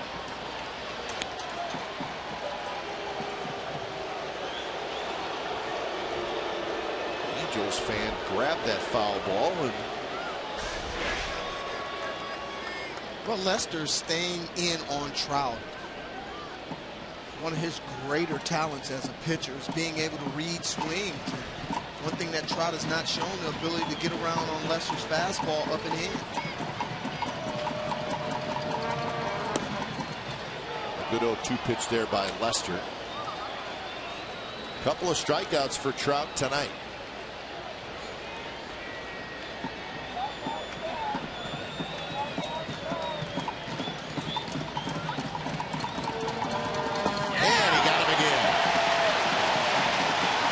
Breaking ball, and Trout strikes out for the third time.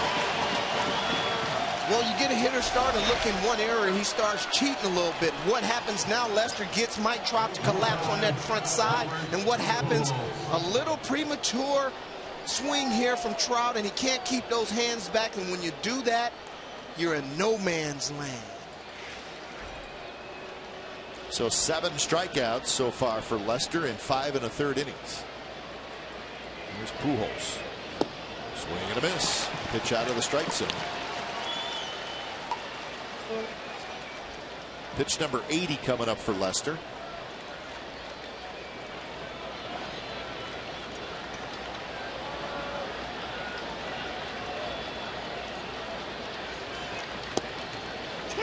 Strike 2, 0-2.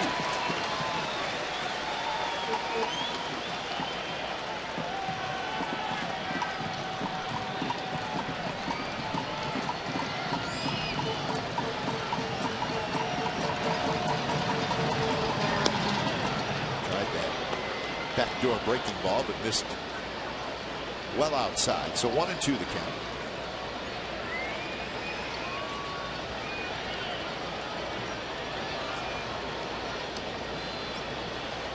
If you're going to miss with a breaking ball, Glenn, that's the one place you do want to miss. It's out of the zone. Looked like Lester lost his footing a little bit there on that pitch, but one pitch is designed to set up another. Derek Norris is going to make sure that John Lester and Derek are on the same page here.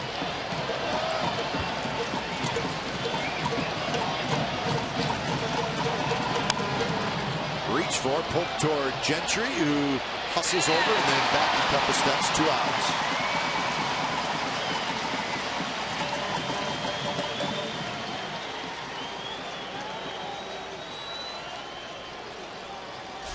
Rhythm time, and Albert Pujols is so strong when the ball leaves his bat. An outfielder's first movement is to think to start getting on his wheels, but Gentry, the great athlete that he is in the outfield, makes very good adjustment on going in on a ball and then reversing his field and going back on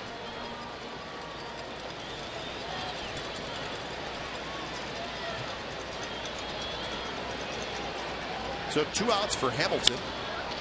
Drives on the left field. Gentry coming in. No problem. So 10 in a row retired by John Lester. Bottom of the 6th coming up. A's hanging on to a 1-0 lead.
First rewind. Sam Fold with a big-time RBI single up the middle, giving the A's the desired lead that they need. And oh, John Lester, the efficacious one, the one that can do anything that he wants with the baseball. A little Southern ice cream by you, Mike Trout. A little what do I see right here? Oh, I'll show you a little breaking ball. You can't handle that either, Josh Hamilton. John Lester on top of this game, just giving you a diet of everything in his repertoire. Just 2 hits allowed. He's retired 10 in a row. And he's got everything working. Bottom of the 6th inning, Donaldson, Norris, and Gomes. 3 scheduled hitters for the A's against C.J. Wilson. Wilson has allowed 4 hits. He's retired 5 in a row.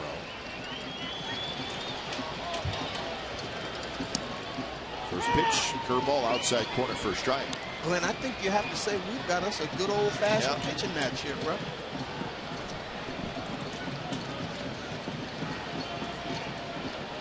Sonny Gray, great last night. Lester, just as good tonight.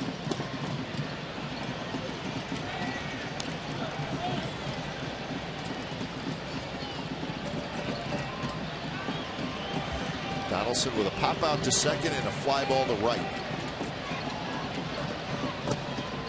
Strike call, inside corner. Donaldson 0 for 6 in the series. Very tough pitch here. Josh Donaldson wouldn't have been able to do much with it had he chose to swing at it anyway. He has to swing at it that time as it was running in. But you're probably just not quite sure about the strike zone. When you look at that pitch there, when CJ's able to get that ball on the inner half with his fastball and then command his cutter in the same spot, most of the time he's going to break a lot of bats in a situation like that. This with a high fastball, 91 miles an hour.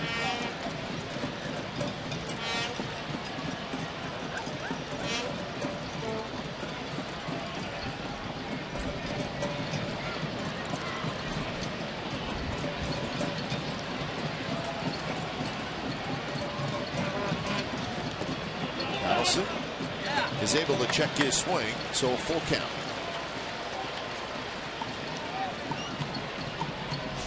That's showing a lot of strength right here. When you've got a high leg kick and you get those hands moving, to be able to hold up in a situation right there. Back in the day, they called those wrists.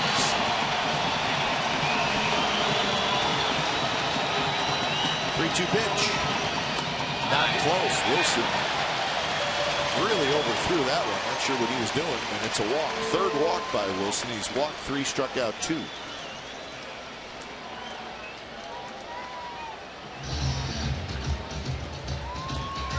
Quite sure what he was doing shooting. Well, I think he might have been indecisive of what he really wanted to do here, because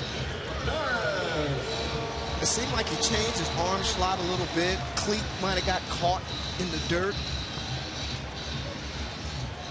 Very uncharacteristic of C.J. Wilson. So leadoff base runner, here's Norris.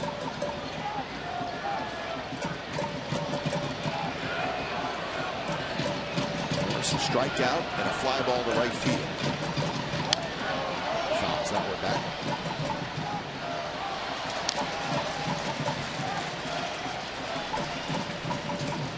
All the documentation of C.J. Wilson and his struggles to throw strikes.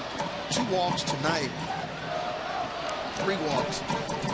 He's been able to find the strike zone, and the A's have taken notice of that. And you look at Norris, a guy who doesn't typically swing at the first pitch, letting some shaft out very first offering there in the season.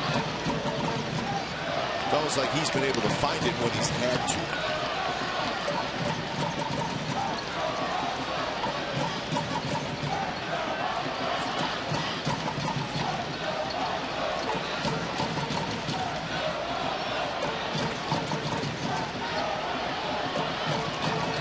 Short lead for Donaldson. That one's a strike. I don't know that anybody's real thrilled with Chad Fairchild's strike zone so far tonight. Well, that pitch is supposed to be called where it crosses the plate, not where it ends up. But I think Iannetta does a real good job there of stealing the strike to C.J. Wilson.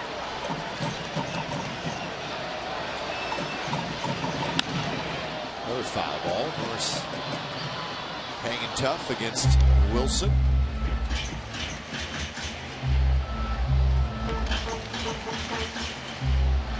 Well, the A's have had the leadoff runner on base a couple of times, and they have not been able to get that guy over third or to get him in. And that's where C.J. Wilson has shined tonight, being able to put the fire out before it really turned into something real big for the A's.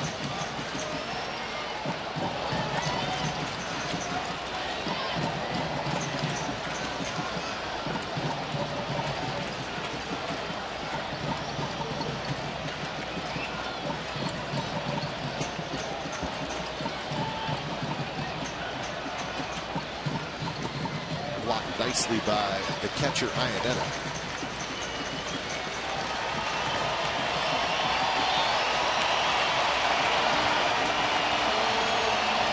Once again, C.J. Wilson trusting Iannetta to be able to block the ball in the dirt. Both times he's been able to apply that pitch, but the A's have not chased either time.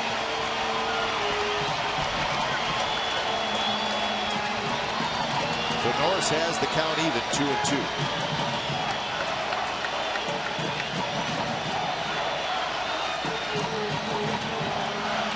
Runner goes, and the ball's right down the left field line. Fair to the wall. Hamilton picks it up. They're waving Donaldson home. Ibar's throw to the plate is in time. They call them out. Bob Melvin immediately out of the dugout. Donaldson shaking his head like, no question I was safe. And we're going to find out. Well, Derek Norris jumps on a ball when Donaldson took off on a steal. What happened on this play, Josh Donaldson kind of hesitated to stop halfway to third base, and that was the difference of this play being close or not close at all.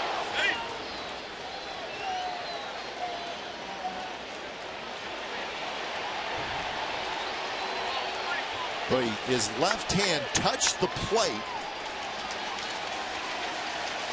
The question is, when did the tag come?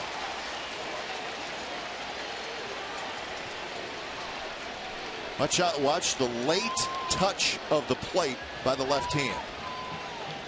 The previous play is under review. Boy, that is super close. That is really close. See, he really kind of reached back with his hand and tried to just grab the corner of the plate. Well, because of the way that the rules are set up now, Josh Donaldson, the slide that he made at home plate was just a perfect slide. You can no longer run the catcher over on a play like that, so you have to create your own lane and slide back and tag the plate. I just think that that gives the catcher the distinct advantage here because he blocks the plate anyway. The base runner has to slide completely past the plate and then come back and slap the plate on a play that's normally designed. Whoever gets there first is the person that's going to win the battle there. But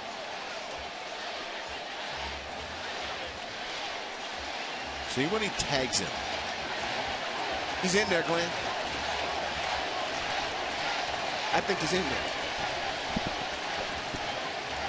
Bet you 2 cents that he's in there.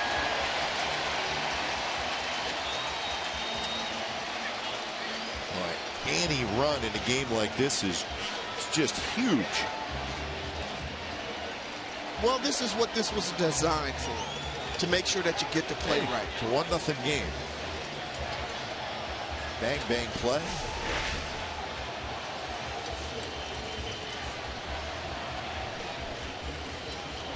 He might not have even tagged him. He got the glove down, but I don't know if he even got leather on Josh Donaldson. I don't know how many people are looking at this in New York. Maybe 2, 3. That's 4, 6 eyes. Can you imagine how difficult it must be for 2 on a play like that? At full speed. They're taking a long look at it. Again, the original call was out. So clarify this for me, Glenn. Does that mean I'll try. that it has to be substantial evidence? Well, yeah, I mean that's part of it. Is he blocking home plate? But there's no question they have to see it pretty clearly that he was safe for them to change the call. That's just the way it's been right from the start. Taking so long.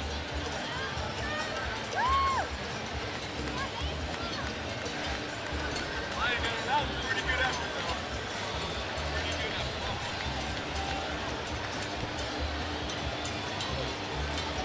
They're taking a long look at it. Wow. This have been one of the closest ones that I've seen. Boy, I tell you. Because it's even the replays that we're showing, and we got pretty darn good replays, but it's hard to tell exactly when he tags it. It's hard to tell exactly when his hand touches home plate and the call out. So the call stands. Bob Melvin wants to come out.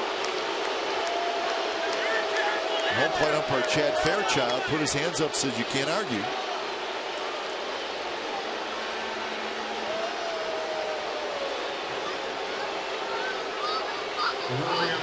And Bob may be asking about blocking the plate. I mean, you know, that's just wants maybe an explanation on that part of it.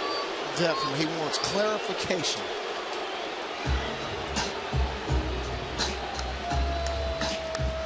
So Donaldson called out. The replay keeps it that way, and that's a huge play. Well, Glenn, I talked about execution on both sides, and that would be the difference in these games. Close plays, making the right choice. Josh Donaldson got a great jump. I don't know if he stumbled between shortstop and third base, but he misstepped a little bit, and that might have been the difference of him being safe and out at home plate. So one out, Norris at second, and here's Gomes.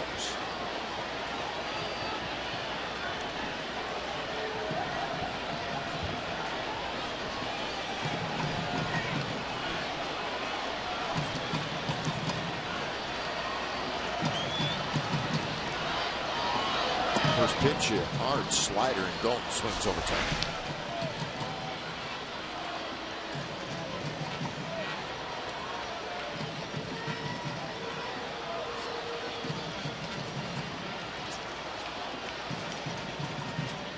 Boy, that's just it certainly looks like Donaldson did touch home plate, and the tag was kind of up in the armpit area. That was also blown up, which they're not blowing it up when they're looking at it on the replay back in New York. That's not part of the process. Well, I also think that he tried to slap the plate instead of slide across the plate, and that was the difference. It's almost like he turned his hand to the left as he was past home plate and then just kind of grabbed it. So if you watch Donaldson, he gets a great jump here. He kind of slows up to make sure that he knows where the ball is. He's not all in right away. Now he picks up Gags and he sees him waving him right along. At this time, it's a little too late. In Josh Donaldson's defense, he has been battling a bad hamstring for the last couple of months there. So you got to take a lot of things in consideration on a play like that. But man, oh man. And give the Angels a lot of credit. They did a great job of executing the relay throw. Very strong throw there by Ivy. So 2-2 to Gomes. Fryman will be next.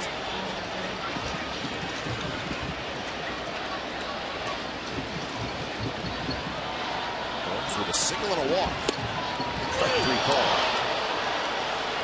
So Gomes called out on strikes. Third strikeout for Wilson, and that's the second out. Well, C.J. Wilson has been attacking the A's hitters down in the zone here. Here he gets a freeze on his breaking ball because typically he doesn't pitch up in the zone with his secondary stuff.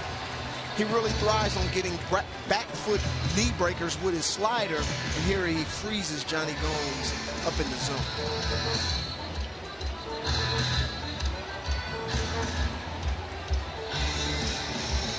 So it's up to Fryman. See if he can grab a 2-out hit.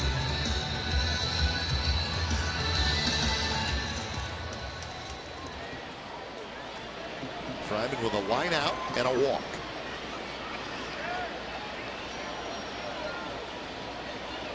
First pitch, good swing by Big Nate, fouled it straight back.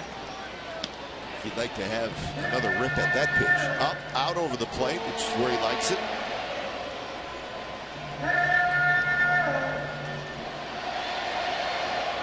I love to see my big guys in the box aggressive. You get something to hit, let the shillelagh go, man. Swing at strikes, let the balls go. 0-1 to Fryman. Inside corner, strike 2 call. Wilson trying to get it in on the hands of Fryman, and he gets the strike call. That is a great pitcher's pitch. Yeah. Especially for a long-armed guy like Fryman, who likes it out over the plate.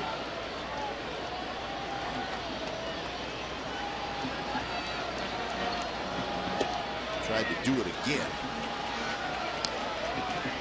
Well, since CJ's had a little feel for his breaking ball, it wouldn't surprise me to see him try to backdoor Nate with that slider or his cutter here. So if I'm Nate, I may be looking to try to serve him the right field and see if I can drive in that run from second base.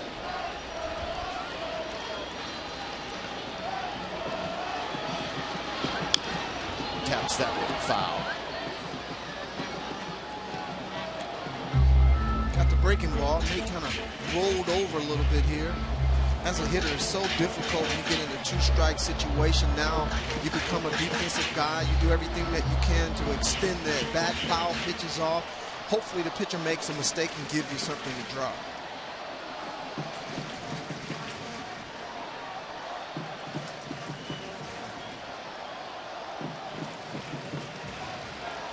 Long look in by Wilson. Now he's ready. Fastball a little up and in. 2-2 to Fryman. If Nate were to get aboard, Cayaspo would hit.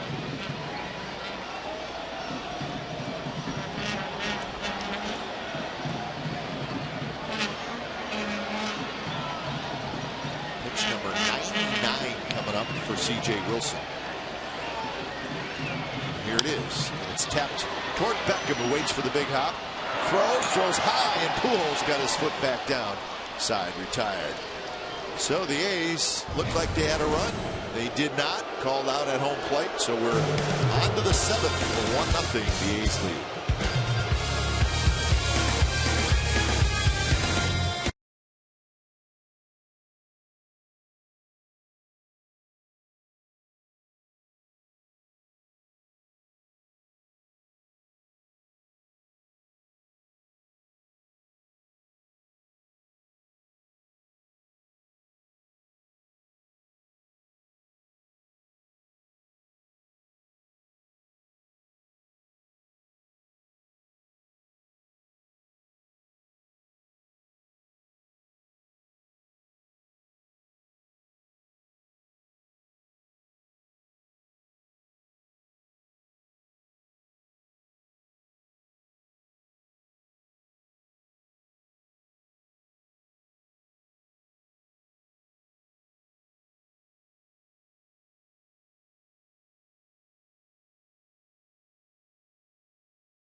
In 2005, that is Houston Street, and on that day he got his first major league win.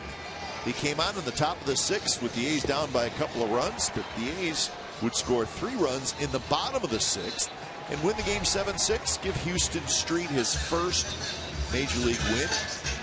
Later on that year, on the 2nd of June, he would get his first Major League save. Houston Street has turned out, it's all said and done, he's had a heck of a career.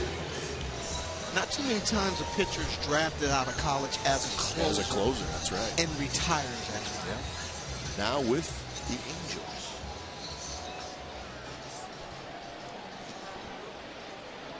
Freeze, Kendrick Ibar against Lester, top of the 7th. 1-0 the A's lead, and the first pitch, first strike. 10 in a row retired by Lester. He's got 7 strikeouts and 1 walk.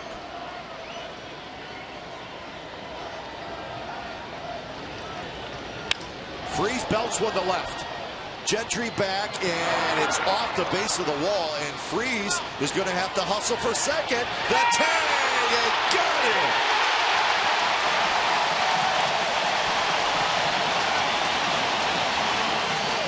How about that change of events? You almost hit a home run, and then you get thrown out at second base. Well, what makes this such a great play is Gentry's wherewithal to understand the situation of the play. David Freeze gets on top of a fastball and drills it to left field. Gentry gives up in the right amount of time, plays the carom perfectly, and possesses a great throw accurately to second base, right on the money. All Alberto Callaspo has to do is get his glove in position, make the tag. Just an outstanding play. Execution, execution, execution. Once again, a role player playing a pivotal role for the Oakland A's. So 1 out, and here's Kendrick in a big out. I mean, a huge out here. Alberto Callaspo understanding that he's got to get that tag down quickly. And Lester, man, oh man. That's what I'm talking about, guys. Give me a chance. I'll lead you to the promised land.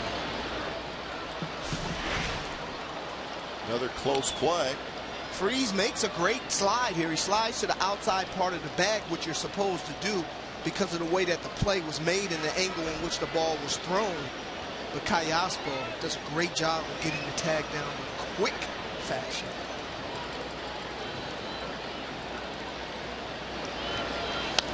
Kendrick fouls it back, and the count is 1-2. That was just the 3rd hit off Lester in this game.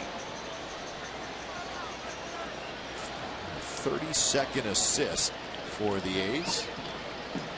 Outfield assist, I should say. Gentry's got 8 of them.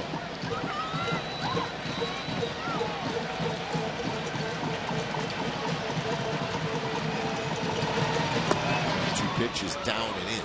One thing that you hear so much about the A's is their great pitching and the bullpen and the run differential. You don't hear much talk about the great outfield throwing arms that they have. There's a guy that's sitting down tonight that's not even playing that has one of the best in the league. There's a drive to right. Full hustling back, still hustling back, and it's over his head. Kendrick digging for second, and he'll make it with a stand-up double. Well, Full, who was playing pretty shallow, he raced back, just could not get to it. Well, Howie Kendrick, one of the better right-hand hitters in the game, stays with this fastball and drives it in the gap here. Lester makes a fairly decent pitch here, but Kendrick makes a living of driving the ball to the outfield. And that ball has a lot of carry on it. Sam Fold got a pretty good jump there, but I don't think any right fielder in baseball would have made a play on that ball.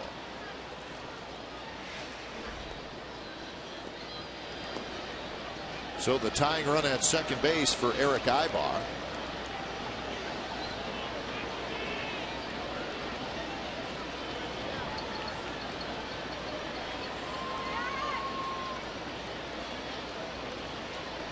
First pitch to Ibar, swinging at a curveball and missed it.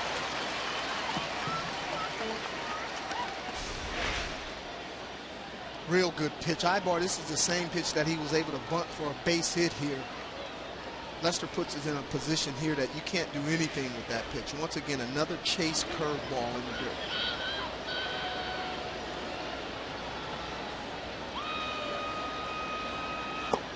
Ibar watches this one drop low. 1-1 the count. Ibar with a bunt single and a ground out.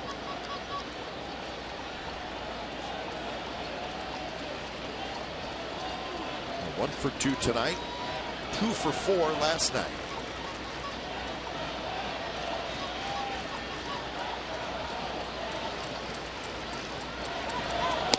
Curve, strike called on the outside corner.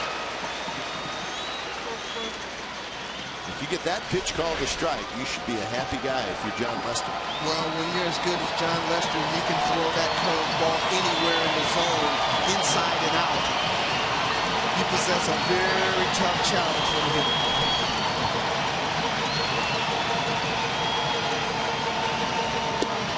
Ibar just was able to get out of the way. 2-2.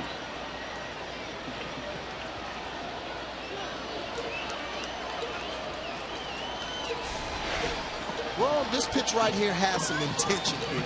Just give Ibar a little something to think about, because now I got something for you that you hadn't seen all night long.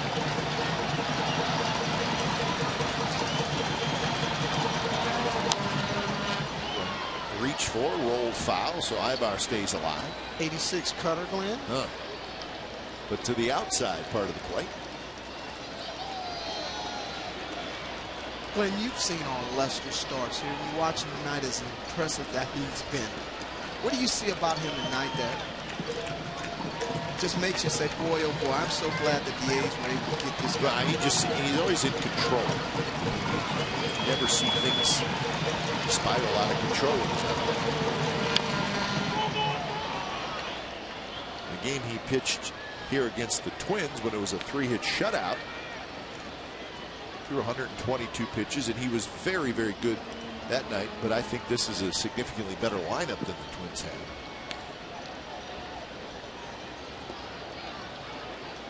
I think with that in mind, 122 pitches, that's probably stretching him out a little bit. It'll be interesting to see how long Bob Melvin lets him go tonight. So the cutter gets used more as the game goes on.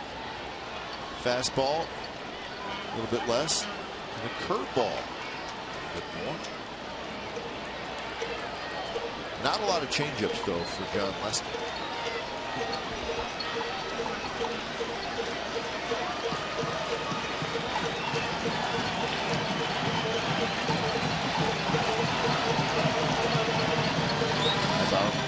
Watches that one, and it's 3-2. Iannetta is the on-deck hitter. These are the two top scoring teams in the American League. A's are first, Angels second in total run score.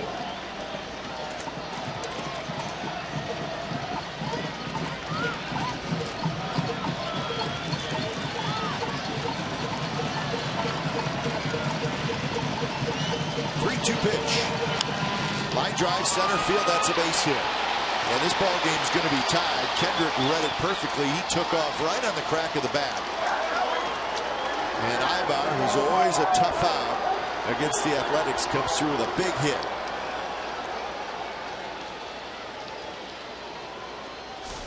You say it best, Glenn. Tough at bat here. Ibar probably has presented the toughest challenge for Lester, because one thing that he does, he crouches over the plate, he stays down, keeps his head over the plate. Lester's pitch down in the zone would make it very easy for Ibar to see the ball here. And to go on a two-strike approach there and just keep his hands working and serve him into the outfield. Quality at bat. Well, that's 3 consecutive hits now off Lester. Freese was thrown out at second base. So here's Iannetta. Iannetta with a big swing. It's a high and foul right side.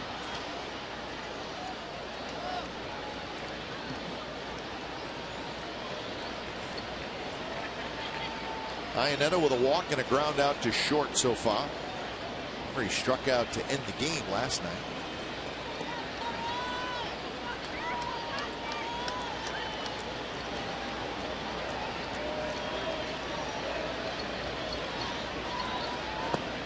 Down and in.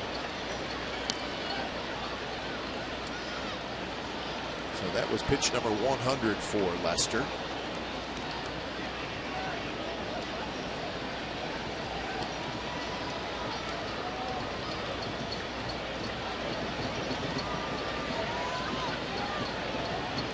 keep an eye on Ibar.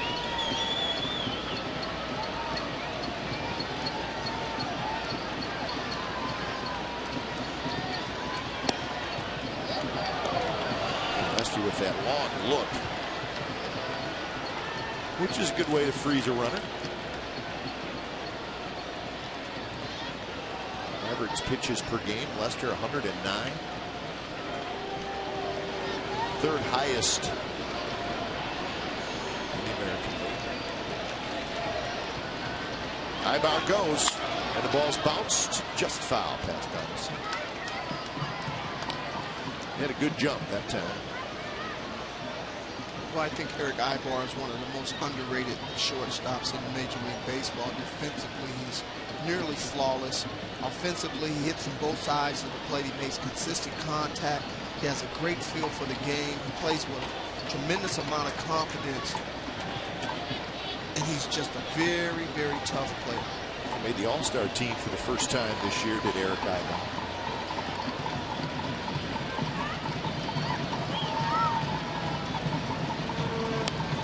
Check swing. I agree with you. I've always liked him as a player as well when he first came up.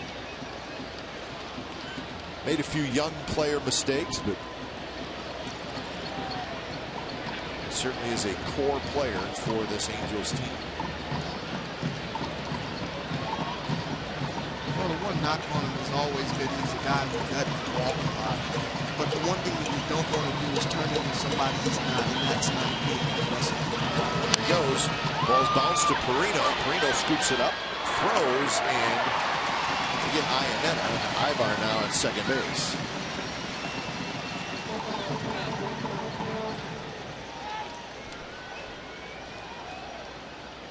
So moving the runner, starting the runner, Gordon Beckham, helps the Angels get that runner into scoring position, and that's the go-ahead run. You know, Glenn, as good as John Lester has been tonight, one of the more impressive things for me is that most of the soft contact. There's been a lot of guys out on their front foot.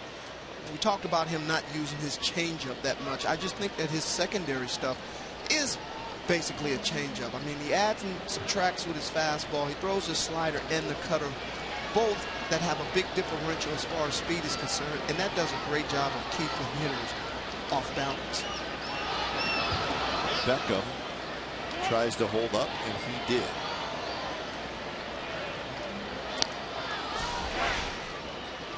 Once again, got a guy with a leg kick here, trying to get his hands going on time and able to hold up. Callaspo trying to hold Ibar somewhat close to second base. He's just close enough. Now he sneaks in.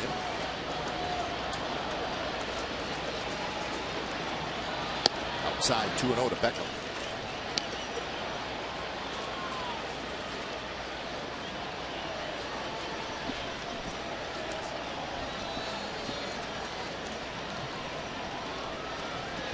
Lester working hard in this inning. Pitch number 24 coming up.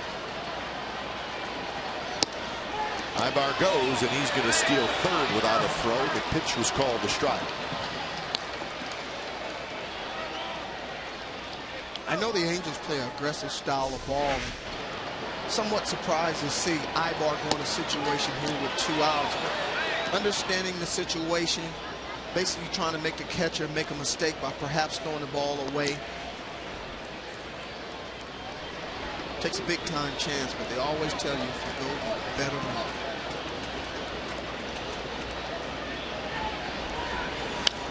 Beckham pops a foul. Well, my terrific broadcast partner Ray Fosse has talked about that play a lot with 2 outs, and he said pretty good offensive play as quickness is because it's a difficult throw for the catcher, because you're hitting the moving target, which is the third baseman, and the runner's coming. And a lot of times you see the ball hit the runner. It's not an easy defensive play to make. Not at all. What compounds that the hitter is blocking as well. 2-2 pitch, line drive, center field. Copeland's right there. He grabs it, side retired. So the Angels get a run. Big hit by Ibar, 7th inning stretch. It's a 1-1 game. A's Athletics.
1-1, bottom of the 7th inning. So C.J. Wilson is trailing 1-0 for a good share of this game now.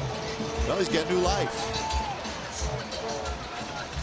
John Lester sitting at 109 pitches. He was not happy as he walked off the mound. But he's a fierce competitor, boy.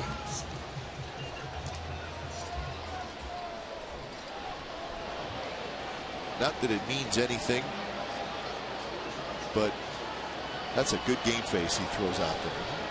I mean, a true game face. Fastball full. Perino against C.J. Wilson. There's his shutdown inning percentage. Pretty good.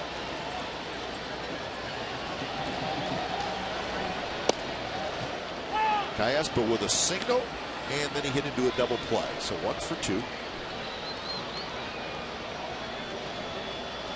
Couple of hits last night, so 3 for 6 in the series.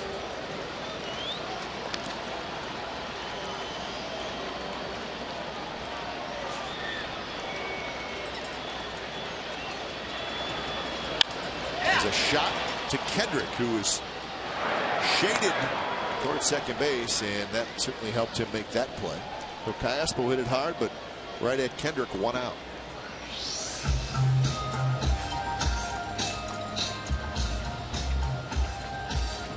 Well, now Full will hit. Right fielder, with 23, Sam Cole.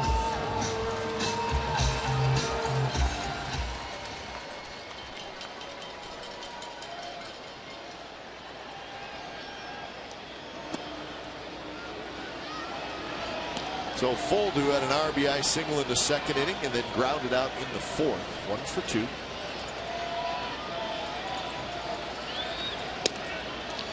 Fastball from Wilson on the inside corner. 105 pitches for C.J. Wilson. So he throws a lot of pitches in games too, so 105 is not a problem for him. Well, I know one thing. If C.J. Wilson never comes on the market, the A's should trade, because he's really good. Pitch here.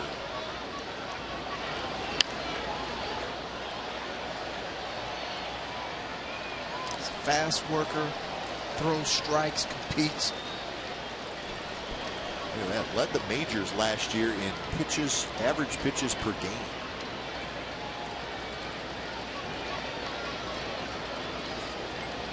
That's what you love to see in one of your starters, boy. Guy hit. Doesn't melt down when he gets to 90. Well, Glenn, you know, or starts looking in the dugout when he gets to 90. Well, you know, there's a few of those guys. I'm a proponent of getting rid of the radar gun readings. I'm a proponent of getting rid of the pitch counts, because those Louisvilles will let a pitcher know when he's tired out there, and he doesn't need an excuse to fill in himself. And a lot of times they peep up there, and that gives them a reason to feel tired. 2-2 the count, with Perino waiting in the on-deck circle.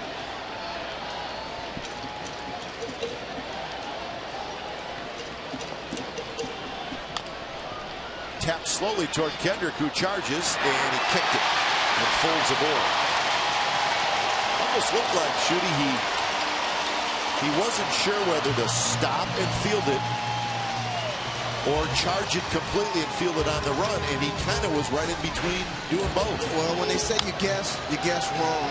Howie Kendrick's only opportunity to throw a very quick sand fold out on a play like this is to come in and make this play without stopping your feet. When he chose to come in and stop and plant with both feet and make the play like a routine ground ball, basically he had no chance anyway. But now when you choose to do this, you're really going to have to rush it, and Howie basically tries to throw it before he even catches it. So that's going to be it for C.J. Wilson. 110 pitches. When it's time for change, think Speedy Oil Change and Tune-Up, your oil change, tune-up, and repair experts.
presented by Ubisoft. When the A's take on these Angels, it's designed by pitchers Sean Doolittle and Ryan Cook.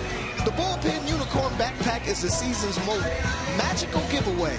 10,000 fans receive the backpack upon entry, so be sure to get your tickets now at athletics.com or by calling 877-493-BALL. The A's Bullpen Unicorn Backpack, presented by Ubisoft. Look for your dream job at UBI.com. So Wilson, 110 pitches. So he will not get a win tonight. Could get a loss. Or no decision. Kevin Jepson, big, strong, hard-throwing right-hander comes in.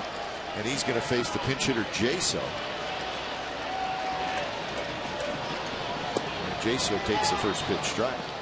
Well, it's game on right now, Glenn. If you look at 7 out of the last 10 that the A's have had success against the Angels, the A's relievers have had an ERA of 1.51. The Angels 5.40. So advantage A's. Ford, who reached on the air with his lead at first.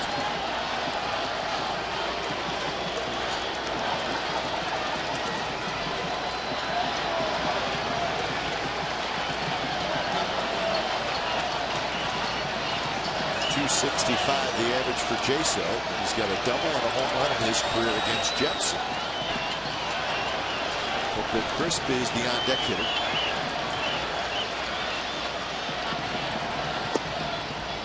But outside, 1-1 count.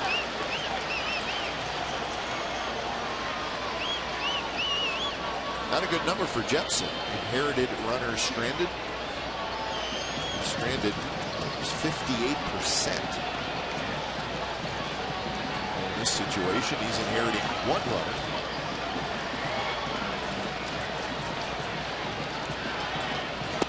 Jaso takes low, 2-1. When you look at Jepson on the first 3 pitches that he throws, I mean, this is a guy that normally rushes it up there 94 to 97. So right away he's trying to establish his secondary stuff so he can challenge with the fastball, but he hasn't been able to throw a strike, and the A's are having very patient at bats right now. That's it.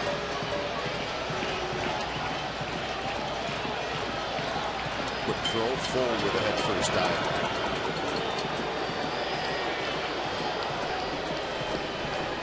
Jaso's been the A's probably their best pinch hitter. 6 for 15. And a game winner off Frieri. 9th inning down in Anaheim. Runner goes. The pitch is a strike. Throw to second base is in time, and Ford is out. Ibar came out in front of the bag and toward the first base side of second base, but he was able to grab it and make the tag, and that's the second out. Unfortunately, Sam Ford didn't get a breaking ball in this count to run on, and Iannetta gets a great pitch to handle. And the only reason why Ford is out because that ball kind of tailed into Sam Ford. It made it a little easy for Eric Ivor to apply the tag. Bob Melvin's going to come on out.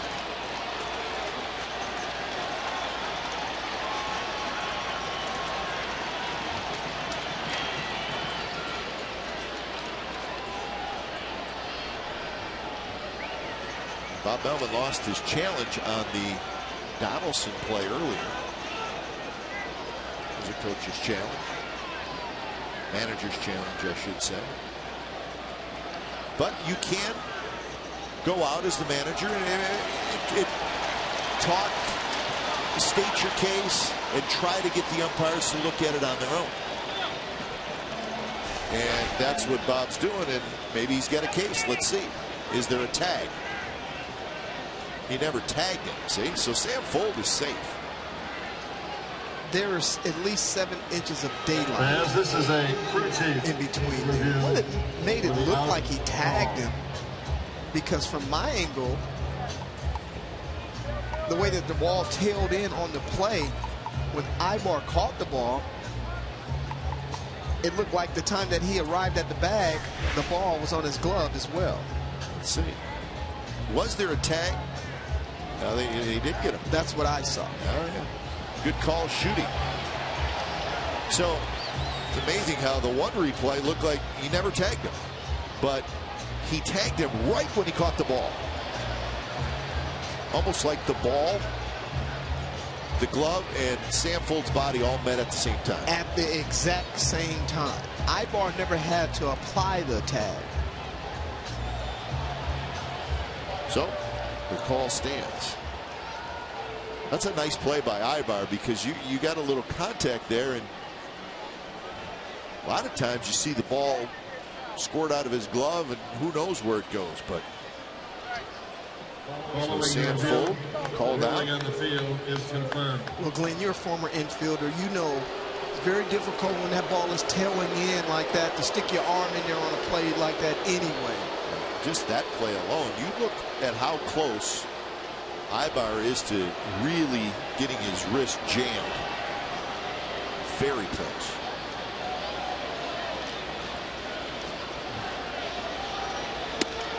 Three and two now to the pinch hitter Jaso. Jaso hitting for Perino.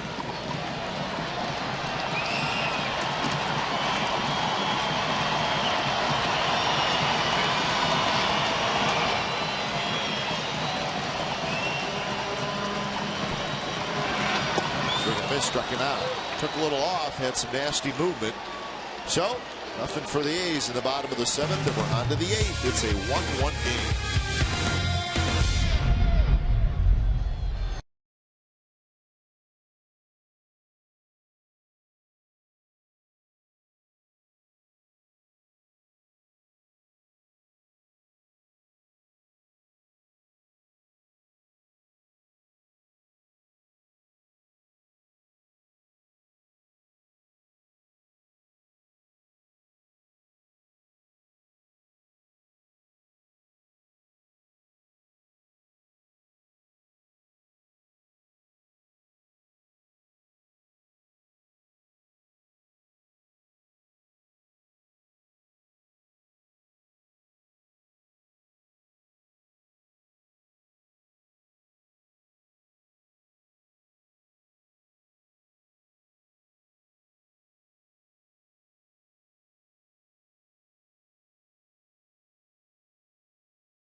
California is brought to you by Xfinity, home of the most live sports, and by Toyota, #1 in MPG, durability, and resale value.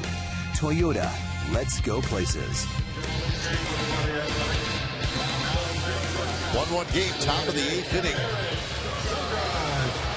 And the A's have gone to their bullpen when it's time for change things. Speedy oil change and tune-up. Your oil change, tune-up, and repair experts. So it's Lou Gregerson. The Lester goes 7 innings. He's going to get a no decision. Angels got that run in the 7th inning. So Gregerson will face the top of the order. Sogard now in the game at shortstop. Perino was pinch hit for him. So it's going to be a pinch hitter for Colin Cowgill. It's going to be Cole Calhoun. So Calhoun, Trout, Pujols. So indeed the tough part of the order.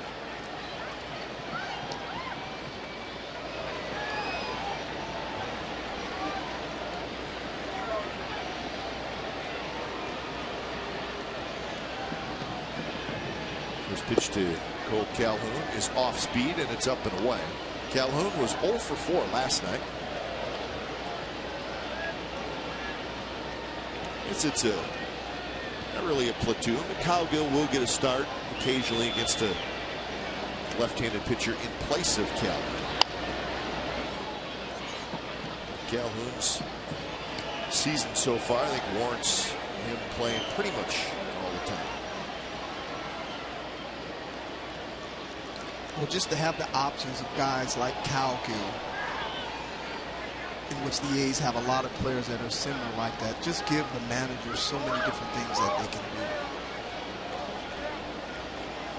So 1-1 to Calhoun, who's hitting .289 with 13 home runs and 43 RBIs. Throw in 24 doubles, a couple of triples. And he's become a tough out for the Angels. He's a grinder, Glenn. A baseball player. A lot of swag. It's all right if it works. Well, you know, swag is something that you just can't go and buy. It's not like plastic surgery where you get it and it stays with you forever. Swag has to be developed. Most of the time.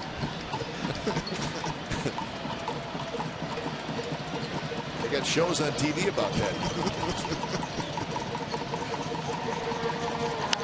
1-2 pitch is popped up. Here comes Norris. Here comes Donaldson. It's going to be the third baseman, Donaldson, who grabs it. Take time now for the Prius Get Happy Cam. It's powered by Toyota. Prius. Big night at the ballpark.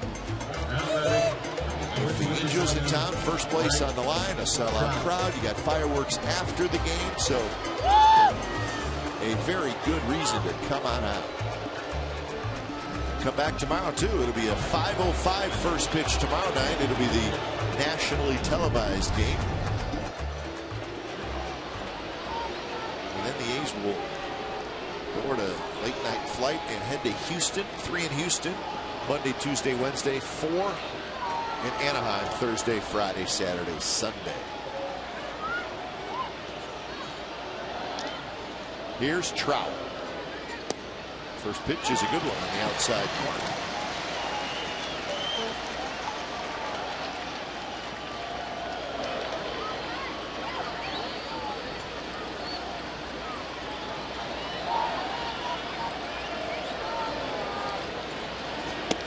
Trout does not chase the high pitch.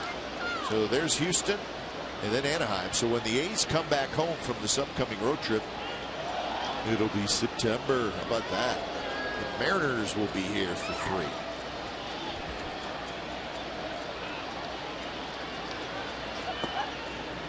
Boy, now Mariners are part of the conversation now.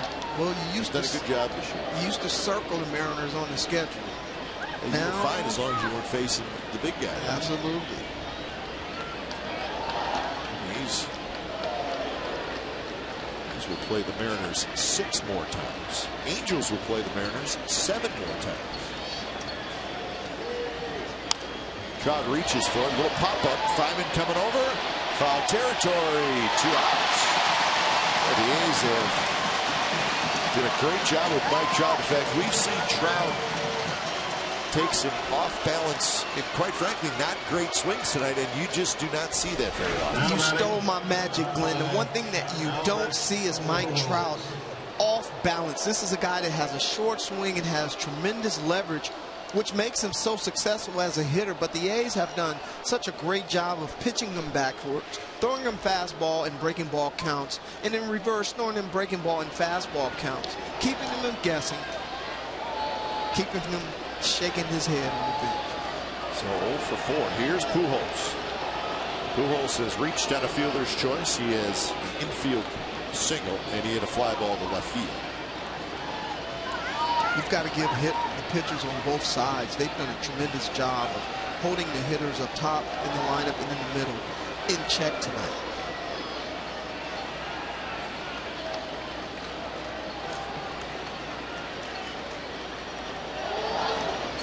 Pujols takes a strike on the outside corner.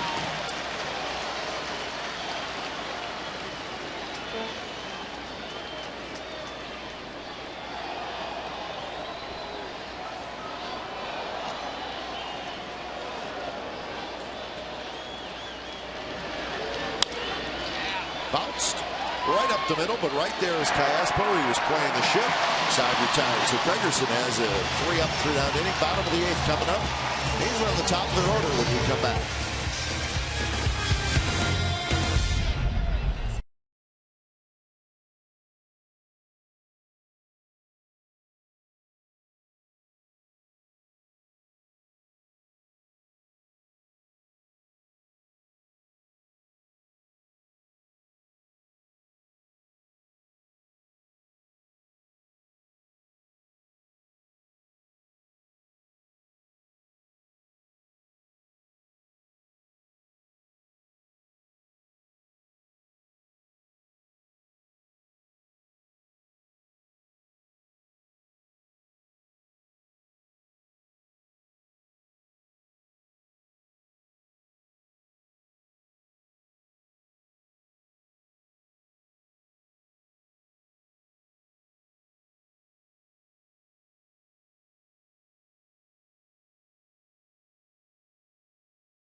This game summary brought to you by your local Toyota dealers. 1-5-1 for the Angels, 1-5-1 for the Athletics. Both starting pitchers were good tonight, and both starting pitchers will get a no decision. Fold with an RBI hit for the A's, Ibar with an RBI hit for the Angels. So, lots of pitching tonight. When it's time for change, think Speedy Oil Change and Tune-Up, your oil change, tune-up, and repair experts. This is the Sidewinder, Joe Smith, having a nice season, his first year with the Angels. And never an easy at-bat. Calhoun stays in the game in right field.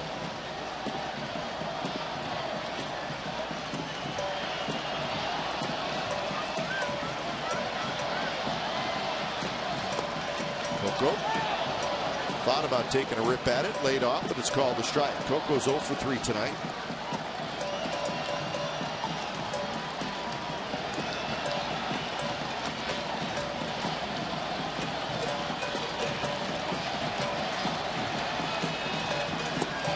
Joe Smith had all those good years with the Cleveland Indians, but signed a free agent contract with the Angels this offseason. Got a nice deal, 3 years, $15 million. Not bad for a setup guy. He is very good in Cleveland. He's done a good job this year for the Angels. That one tapped over the mound, center field, a base hit. Just a big bouncer right over the head of Joe Smith.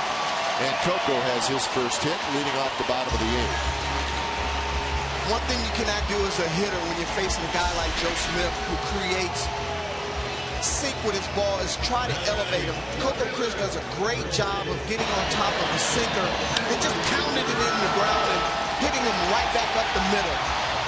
Because when you try to elevate him, all you do is have bad swing and make outs there. That's Coco Chris having a professional at bat. See if Gentry bunts. Started to square, so certainly seems like that would be the play here. Beckham, the third baseman, in on the grass already. Gentry with a single and a couple of fly ball outs. Squares, and the pitch runs inside. Watch the hand, Craig Gentry. He's got hit twice this year. Goes around the bunny, kind of wraps the hand a little bit. You see the hand kind of sits open underneath the bat, and that's where he has gotten hit twice this year.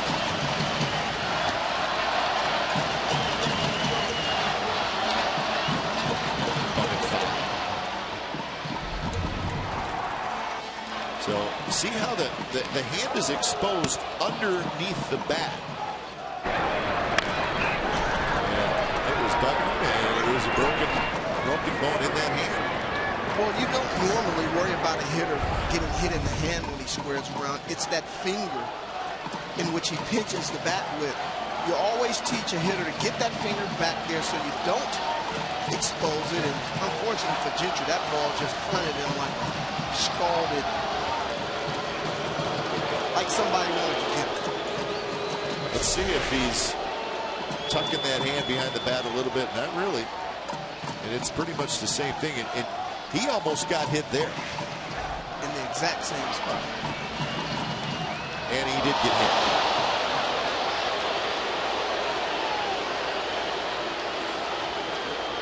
And the problem is, it's going to be a foul ball. Because he bunted at it, and if you bunt at it or swing at it, it doesn't matter if it hits you or not, it's a strike. Well, it's no easy task bunting a guy like Joe Smith anyway, whose ball just runs naturally because of the arm slot in which he delivers the baseball. It has so much run, and Gentry has a job to do. He has to commit and get the bat head out front, but that ball just hunts him down, and because of that late sink, it gets him on the hand as well as part of the bat. Looked like it did get a little bit of the bat and then the hand, so it's a foul ball.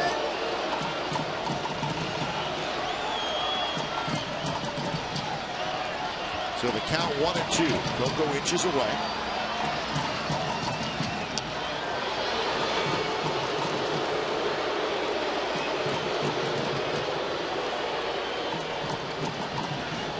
How about that? Joe Smith, 6 career games here at the Coliseum. His ERA is over 50.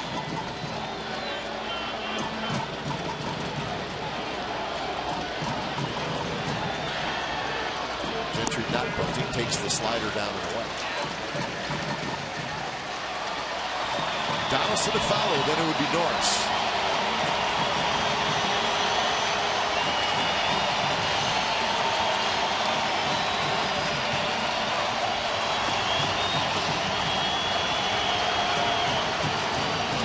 Quick throw to first.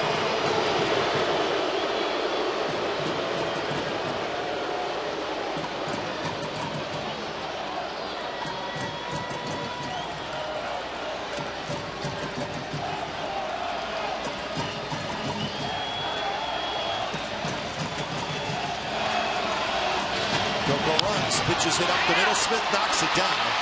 He'll look to second. No chance to get Coco, who is moving on the play. And he'll get Gentry at first. So Gentry ends up getting Coco to second base. So that's the go-ahead run. Well, Joe Smith does a great job of fielding his position here, because as well as this ball was hit, even though Eric Ibar and Howard Kendrick had the middle kind of covered there, there's a chance that ball could have gotten through there, but great reactions by Joe Smith there to knock that ball down. Coco had a great jump.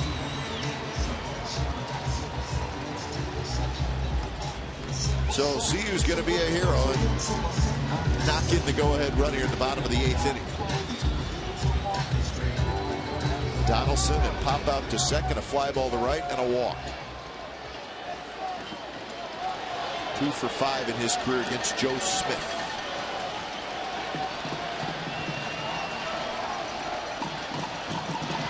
Donaldson takes inside.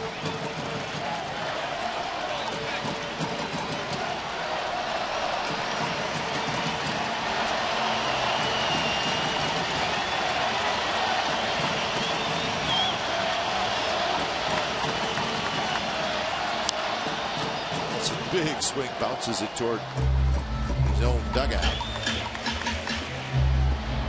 Glenn, I know it's a Cardinal rule that you typically don't want to steal third base when you have your number 3 hitter up, but Coco Crest is one of your better stealers of third base in the game. So what a great part of the game here, just watching the drama unfold. Kendrick holding Coco on a little bit at second base. Inside again to Donaldson, and count 2-1.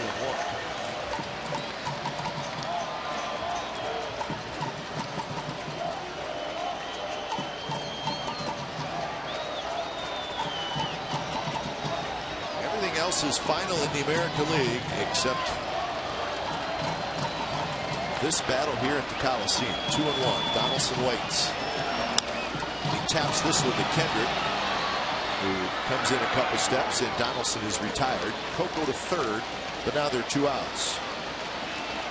Glenn, when you watch Joe Smith pitch, this Laredo-type arm action that he has is a manufactured delivery. And a lot of times when pitchers either have an arm injury or just don't have success with a traditional arm slot, they try something different. And the ones that are able to survive are the guys that are able to create the up and down action. Joe Smith is one of the right-handers, has been able to make the ball move side to side as well as start the ball up in the zone and get it to sink down. And what that does is create a lot of ground balls. That creates a big-time challenge for hitters to get the ball up in the air.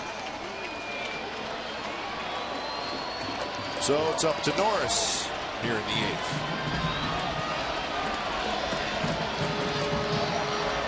First pitch to Norris, hit him on the backside. So Norris will take first base.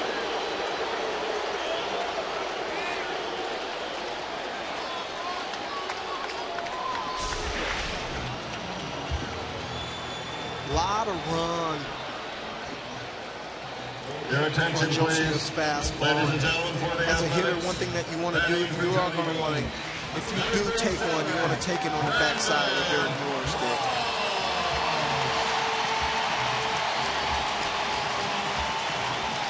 So Doolittle is starting to get ready out in the bullpen. Moss is going to pinch hit here. He's going to hit for Gomes. Don't want to belabor the point, but when you see Joe Smith, it's hard not to think about a pretty good submariner that pitched here in Oakland, a guy named Chad Bradford. Yep. Certainly some similarities. Chad Bradford probably didn't throw quite as hard as Joe Smith did.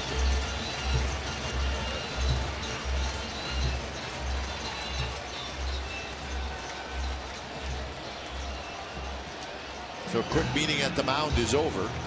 First and third. 2 outs and Moss to hit.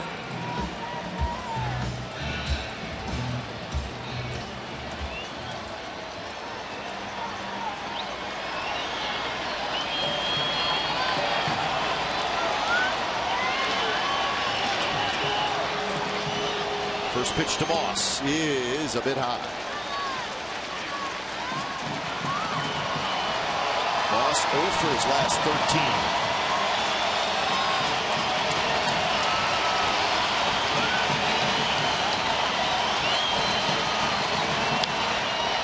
Fastball had a nice healthy swing, as Moss always does. 1-1 the count. Brandon Moss is always so dangerous. Even though he has some lift in his swing, he's still capable of shortening it up, creating a quick path to the ball. Really capable of doing a lot of damage in a situation like this. And that one to the backstop. And here comes Coco. And the A's lead here in the bottom of the 8th.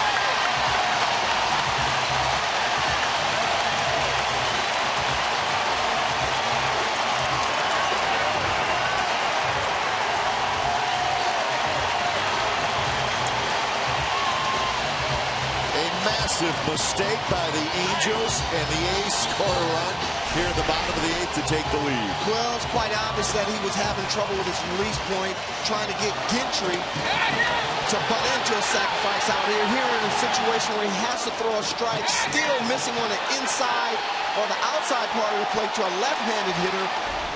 No chance by a middle. Moss hits one very high. Fouled near the dugout. Beckham grabs it. How about that? A wild pitch allows Coco Crisp to score in the bottom of the 8th inning.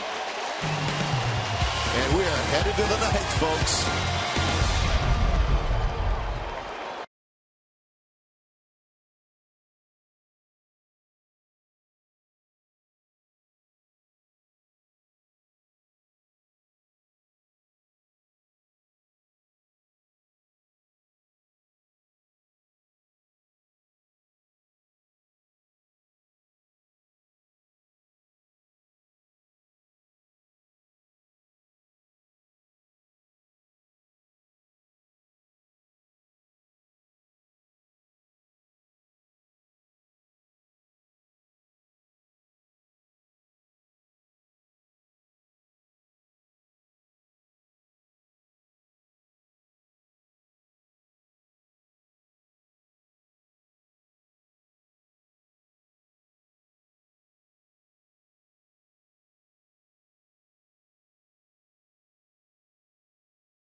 brought to you by Discover RV in Lodi. Come and check out our grand opening and summer savings. Visit our website at discoverrv.com. So the A's get the go-ahead run on a wild pitch. They'll take it. It's 2-1, ninth inning. Joe Smith can't believe it. So when it's time for change, think Speedy Oil Change and Tune-Up, your oil change, tune-up, and repair experts. It's Doolittle coming in. He had to work very hard last night for his 19th save. He threw 26 pitches to get 2 outs. Gave up a couple of hits, gave up a walk. His 2 outs were both strikeouts. Stephen Vogt comes in the game at first base. So Vogt at first, Doolittle on the mound.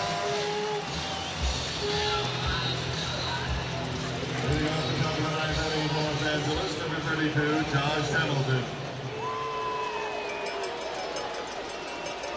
So the first hitter will be Hamilton. Then it'll be Freese and Kendrick. And the first pitch is a slider, and it was not close, well inside Hamilton.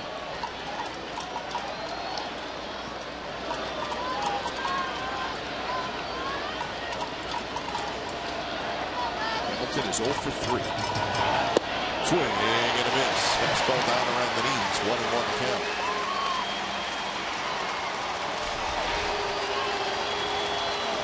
One thing about Doolittle last night, he lived a lot up in the zone. Right away, you see adjustment, him being able to get his fastball down in the zone.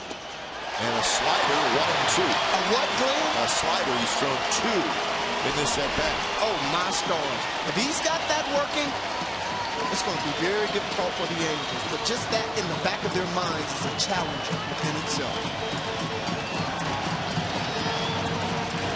Hamilton waves at a slider. And that's out number 1.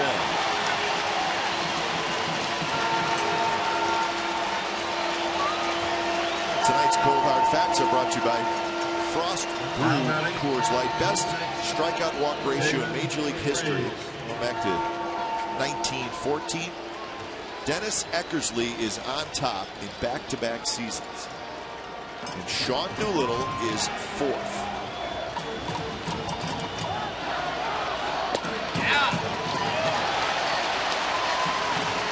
First pitch to Freese is a strike.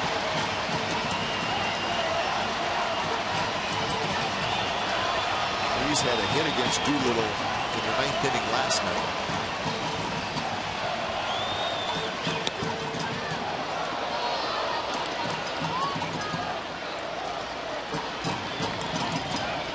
So Lester for 7. Gregerson pitched the 8th. And here's Doolittle in the 9th.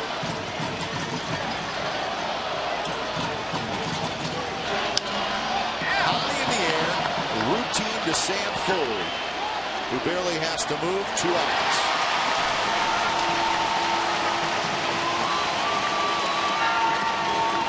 And now it's time for a Honda player of the game. John Lester standing up, being the guys that the A's brought him to be, challenging the Angels hitters time and time again in the zone, and the Angels hitters coming up empty. John Lester handling his business tonight.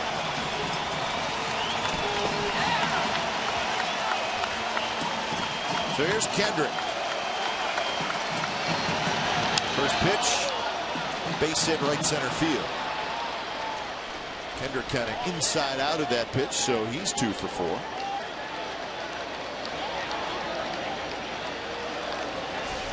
Well, that's just Howie Kendrick being Howie Kendrick. Staying on the ball, hitting the ball the other way, getting inside of the baseball. You hear that term used so loosely. Not easy to do. Howie Kendrick makes it look very easy.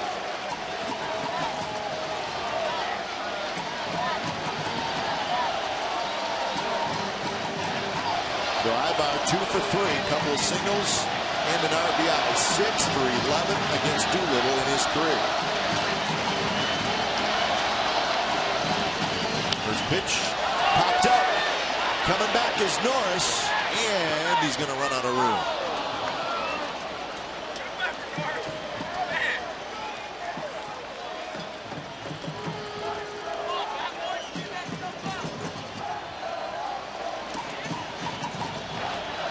Doolittle jumps ahead in the count 0-1 to Eric Ibar.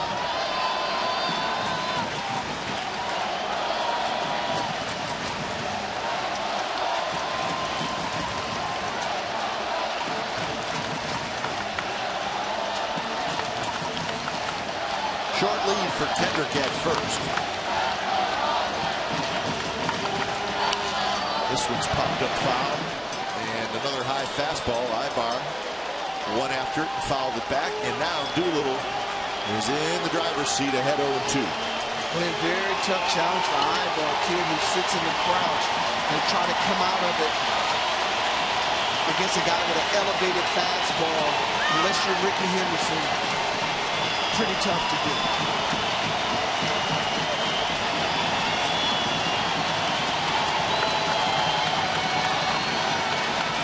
0-2 pitch. Taps slowly. Doolittle off the mound, grabs it, fires to first, and that's the ball game. And we got a tie at the top of the American League's Western Division between the Oakland A's and the Los Angeles Angels of Anaheim. So the A's win the first 2 games of this series to tie up the division. So Doolittle gets the save. Gregerson is going to get the win. And the A's score the go-ahead run. Turns out to be the winning run on a wild pitch in the bottom of the 8th inning with 2 outs. So how about that? So another tight, tense ball game, and the A's come out on top. So back to square one. They're all tied, shooting. Greatly played ball game on both sides. The good guys just come out on top tonight. So 2-1 is your final. Handshakes all around for Bob Melvin and the Athletics. Got a couple reviews go against him, but that didn't slow him down. And hey, sometimes you catch a break. And Joe Smith, target was inside. He threw it up and away. Ionetta couldn't catch it, and there's your ball game right there. So you don't expect the game to be decided on a wild pitch, but tonight it was. Well, when you look at Joe Smith, this is a guy that makes a living basically of swinging his fastball that goes up and down back into the zone.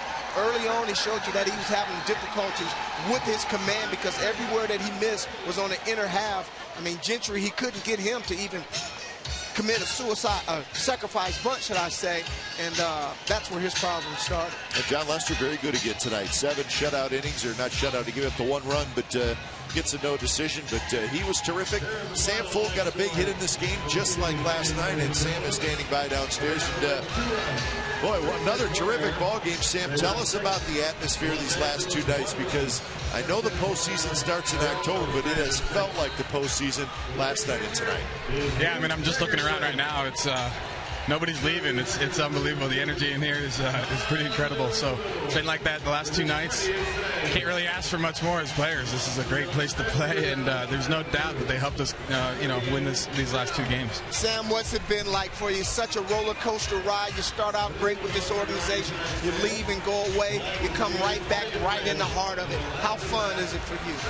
You can't beat it. I mean, as players, this is what we want. We want to play in this playoff environment, in the playoff race. So, going from a last-place team to a first-place team and going to an organization like this, I'm on cloud 9 now. I'm so happy. Well, tell us about your at-bat in the 2nd inning. You knocked in the game's first run against a good left-hander. Looks like you were able to keep your hands back a little bit. You were out front, but yet you got pretty good wood on the baseball for your RBI signal. Yeah, in a situation like that, just trying to not do too much. And, I mean, CJ's tough. He's tough. You can never do too much off him. Just try to stay simple and just shoot it right back up the middle. Talk us through the play at second base on the steal. Looked like you got a pretty good jump there. Close play at second base. What was your feel there? I don't know. I mean, those things are so bang, bang. I mean, they asked me in the dugout whether I got tagged, and I said, to be honest, I don't know. I felt something, but you never know. I mean, umpires get a lot of grief sometimes, but you got to give them credit. Those things happen so quickly that, as players, we don't even know whether we're safe or out sometimes. Hey, Sam, a couple of left-handers, first 2 games of the series, and you're in the lineup. And there's some good hitters that are not in the lineup in the last couple nights for the A's. Were you surprised that you were in there not only last night but tonight as well? I've always felt comfortable against lefties. I think pretty even lefty and righty, so not totally surprised at that. It's happened to me quite a bit in my career, so I'll take as many starts as I can get. Well, you're doing the job. Big hit last night, big hit tonight. Sam Fuld, thanks for joining us. Thank you, guys. All right, so again, bottom of the order, guy like Sam Fuld, who we were probably surprised that he was in the lineup both last night and tonight.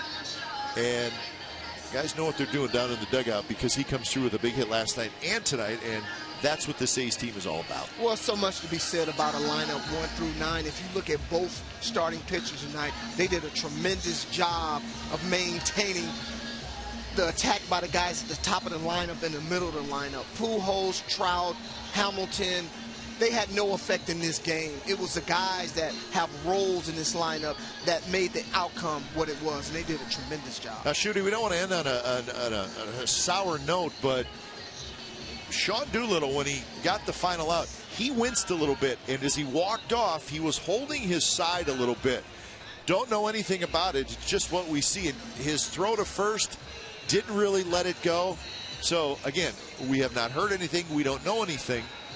But maybe a little concern there because you saw that right there, and we've never really seen that look from Doolittle, and he kind of reached for his side a little bit. Again, this is just what we're seeing, and we haven't heard anything, so hopefully it's nothing to be concerned about. Yeah, Glenn, well, the first thing that you think about when you see an injury like that is that oblique muscle, something that we didn't know a whole lot about until the last couple of years, but we know that Sean Doolittle is the ultimate competitor, and when you see him go down like this and start wincing, you definitely have to have some level of concern. So, again, a great win tonight, 2-1, but obviously looking at the face of Sean Doolittle and maybe even doing a little lip reading, he said it's my side. So again, we don't know anything except what we saw, so hopefully it's nothing serious. But when it's all said and done, the A's get another terrific win tonight over the Angels, and it's a tie atop the American League's Western Division, and see if the A's can get the sweep tomorrow night. So final score, it's the A's 2 and the Angels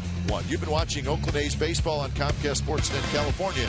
Don't go away. A's postgame live with Brody and Bib starts right after the break.